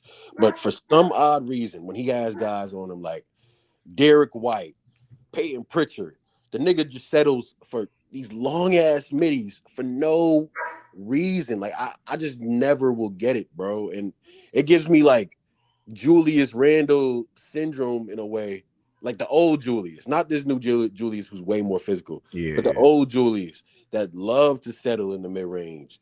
Like, he gotta understand, my nigga, I'm bigger than everybody on Boston. I could dominate through and through this entire roster. I could dominate. I can get to whatever spot I want to, but I'm just not doing it because I want to settle and be fucking Carmelo Anthony. You're not Carmelo Anthony. You're Paolo Banchero. Like, do you? And he'll be much better when he figures that out, bro. But yeah, man, that's really all I gotta say about that shit. I do want to say last thing. No concerns here. Not making it a concern, but Boston defense ain't what it used to be. And obviously, people won't say, "Well, yeah, it's been like that all year." But yeah, Boston defense from what it was 2 years ago, 3 years ago, it's just not the same. Like it don't look the same. The field ain't it just don't look the same. Now, granted, it probably don't mean much this Orlando series, but further on, like Good is saying, when you potentially may have to see Cleveland and or Indiana, you may drop some games because of that, and on top of the KP thing. So I think against New York next round, it's not going to mean much. No disrespect, I just don't think New York can do anything to stop Jason Tatum and Jaylen Brown. But Brunson obviously can probably have his way in that series. So we'll see, man. I think it's going to be a fun series regardless. But the Celtics and the Knicks got the same problem, except for the Celtics has got better niggas. Yeah. That's really what it is, bro. Same problem, better niggas. Yep. And last but not least, for the last game we did not discuss. Again, everybody that's in here, thank y'all, man. If you're not subscribed to Fact and Stats on YouTube, make sure you all hit that subscribe button. This is Fact and Stats is a daily sports show, Monday through Friday, 11 a.m. Eastern time. It's also a podcast, and more importantly, not more importantly, but also, lastly, I would say it's also a clothing brand. I am releasing 2 new shirts, or no, not more than 2, but like 4 new shirts this week for spring. The concept is like love Fact and Stats. Will be Fact and Stats with a heart and like a heart shape. With the slogan on the back, which is "Speak Your Mind." I am big on letting people come to the stage and be able to speak their mind in regards to whatever the topic is, as long as they keep it respectful for the most part. With that being said, this is also more brief than the first 2 games that we discussed, and that's the Bucks versus the Pacers. Pacers really damn good team. I mean, I don't even have to rap. Just simple for me. Really damn good team. I want to give credit to how they operate on offensive end. A lot of that obviously has to do with Hallie. This is the 4th straight playoff game where he had 10 or more assists. So he pretty much having his way in that aspect. But Andrew Nembhard, him in the backcourt with him is special. Like, I think they play off one another really good. I think Nembhard don't step on toes. Nembhard plays within his role. Nembhard defends and he knocked down shots. That's literally all he got to do. In the second half, they went nuts. In the playback, Bethany. In the second half, they went nuts. Literally nuts. The Magic didn't. It felt like the Pacers did not miss a shot. In the second half last night. Obviously, the game got sort of kind of out of control. Anyway, Giannis came out in the second half and tried to play better than what he was in the first half. I think in the first half he was like 3 for 10 or something like that. In the third quarter, he came out and had 18 points, 8 rebounds in that period alone on 5 for 7 shooting. But like I said, the Pacers just were hot. They was 15 for 22 in that third quarter, 5 for 9 from 3, and they followed it up in the fourth quarter. It was 12 for 17, 4 for 9 from 3. Overall in the game, they shot 60% from the field and was 46% from 3. You're not winning the game like that. Bucks defense was terrible. Pacers got any look that they wanted for the most part. And if you played basketball last night or you played minutes for the Pacers, you were good. You were a positive. Outside of one name, probably Ben Shepherd. But everybody else that played was good. Jarris Walker was good. Obi Toppin was good. TJ McConnell was really damn good. Nem, Miles, Aaron, Siakam was on some chill stuff for the most part. And obviously Hallie. So really, really, really, really good team that the Pacers got, bro. As far as the Bucks, we spoke to them earlier. The situation is terrible. I don't really have nothing to say with all due respect. They just suck. Kyle Kuzma's god awful. I do want to highlight that because he was just terrible. Like, he only played 60 minutes, how bad he was. He was terrible. And that's that, man. They got game 3 because Gary Trent had a hell of a game. Think games like that don't get replicated. Games like that you can't bank on to happen again. So without that, because people knew coming to the series Dame wasn't going to beat her. I just don't know. I don't know, but it feel like it's the Lakers and Wolves all over. You know the Pacers the better team, but the Bucks got Giannis, so you're gonna say Giannis. You know the Wolves the better team, but the Lakers got Luka and LeBron. It's almost there. It's like I was just about to say, bro. Like, my brain was telling me the Pacers, but my heart was like, yo, they got Giannis, man. They got Dame. But I'm gonna keep it a beat. But it's like I'm thinking Dame was gonna come back and be on something though. Like he came back and wasn't on nothing, bro. Like I can't predict that. Bro, I'm not gonna front. That Dame shit did not. Dame It came didn't back. matter. It wasn't on nothing, bro. The Dame shit didn't matter. The difference is the Bucks are not good. People Yeah, pick the the Dame, Bucks. bro. People Rosters pick the mean Bucks so knowing that Dame's much. coming back at some point in the series, bro. Like Rosters we thought mean Giannis so could much get in one. this new age of NBA, bro. Well, I'm like the Bucks are not good. The Bucks are not good though. I thought Giannis could get one out of the first 2, cool, and then Dame comes back game 2 or 3, and then we go from there. Dame came back and wasn't on nothing. Like, I can't. See, it is what it is. you see, you talking about Giannis? But you can't really knock him for that, bro. He was off 2 months of basketball, a month and a half. He was out of shape. I'm not mad at him. He was It just is dealing what with it the blood is. clot. He wasn't on Yeah, nothing. like you talking about Giannis can get one, bro. Like, they're just not good at this sport. But even then, Dame coming back, the Pacers would just go put that nigga in action, bro. I'm not thinking like that. I'm thinking Dame about to come back, drop nuts, nigga. Nah, but bro, Dame giving up bro, points on defense, that's regular. He was gonna get put in actions regardless. But he has to, for that to be okay, he gotta get a little 20 to 25, bro. He ain't do that not one time, bro. Well, he only had one chance, but he ain't do that, bro. So it is what it is, bro. And then now he's out for the series, bro. It's over with. It's over with, bro. This series over, bro. This I shit ain't gonna hold you. You can They was look before, already taxing him. even before the game. They look stressed out. I ain't gonna hold you. Playing the Pacers must be stressful. Nah, playing the Pacers annoying as hell. I saw this stat, bro. They got the most, like, I think it's assisted baskets or some shit, like assist rate or some shit by like 10 or 15% or something. Like there's a gap between them and every other team. So they're like passing the ball at such a crazy rate. That is just so hard to guard this team. They don't do is move the ball. Yeah, that's what I'm saying. They don't got no ball stoppers for real. Like, they just move the ball around, bro. They just move the ball, bro. It's constant. If Siakam gets the ball at the top of the key, he's handed it off to Hallie. Hallie's running around, or it's Nembhard, or it's TJ McConnell, or it's them to Miles Turner, or then Miles Turner's popping. It's just all type of different action that he do on the offense, bro. It's annoying, bro. Honestly, Literally. bro, like Yeah, bro, I know that's annoying. The way the Pacers are, they're like the abridged version of OKC. Like, they have players that are good and they kind of are a 10-man deep team, but they don't have players that are better than us all around. Like, Harstein is all around better player than Miles Turner. SJ clears everybody else. Chet clears to an extent everybody else on that roster as well too. Like, him and Siakam could argue are like right there at the end. And then everybody else, we just a better team. But that's how the way that I look at the Pacers as well. They're like the abridged version of us. If they No, had they don't play like us at all. Huh? Like, they don't play like us at all, bro. They don't, but it's their personnel, like what they could do. Like, they could defend, they could come on the court, they could be sporadic or go on these runs, attack on the fast break. Like, I kind of look at their personnel. That's why I say they're kind of like the abridged version of us. The one thing I could say is they definitely are really good at attacking closeouts. They dribble drive. Like, they don't sit at the 3-point line and just chuck threes. Like, they got guys that can operate in the mid-range area, kind of similar to us. But other than that, like, that's an hilarious point. Yeah, that's really there's really no similarities other than like maybe the stretch big. But that's it, man. Bro, they're the complete opposite. Literally. You said it. They play Bro, differently. I don't even know why that really got attention, bro. They have different personnel. Their lead guards play the complete opposite way. Completely different. Like, they're the complete opposite of each other as a team. Offensively slanted versus defensively slanted or prioritized. Yeah, like it's different, bro. I can maybe he just means like it kind of is similar, but it's kind of I don't know. But they just young and good at basketball. That's the only similarity. They just a good ass team, bro. They gonna give whoever. And this is what I'm saying. I'm so mad. Boston got to avoid like the Pacers. Like, oh my god, they got to avoid the good teams, bro. That shit whack, bro. They get to play the Magic and whoever comes out of that Knicks series, man. The Knicks and Pistons series. That series over too. That's crazy. Yeah. You are not. Every series in the East is over, pretty much. Yeah. But everybody, man, thank y'all truly.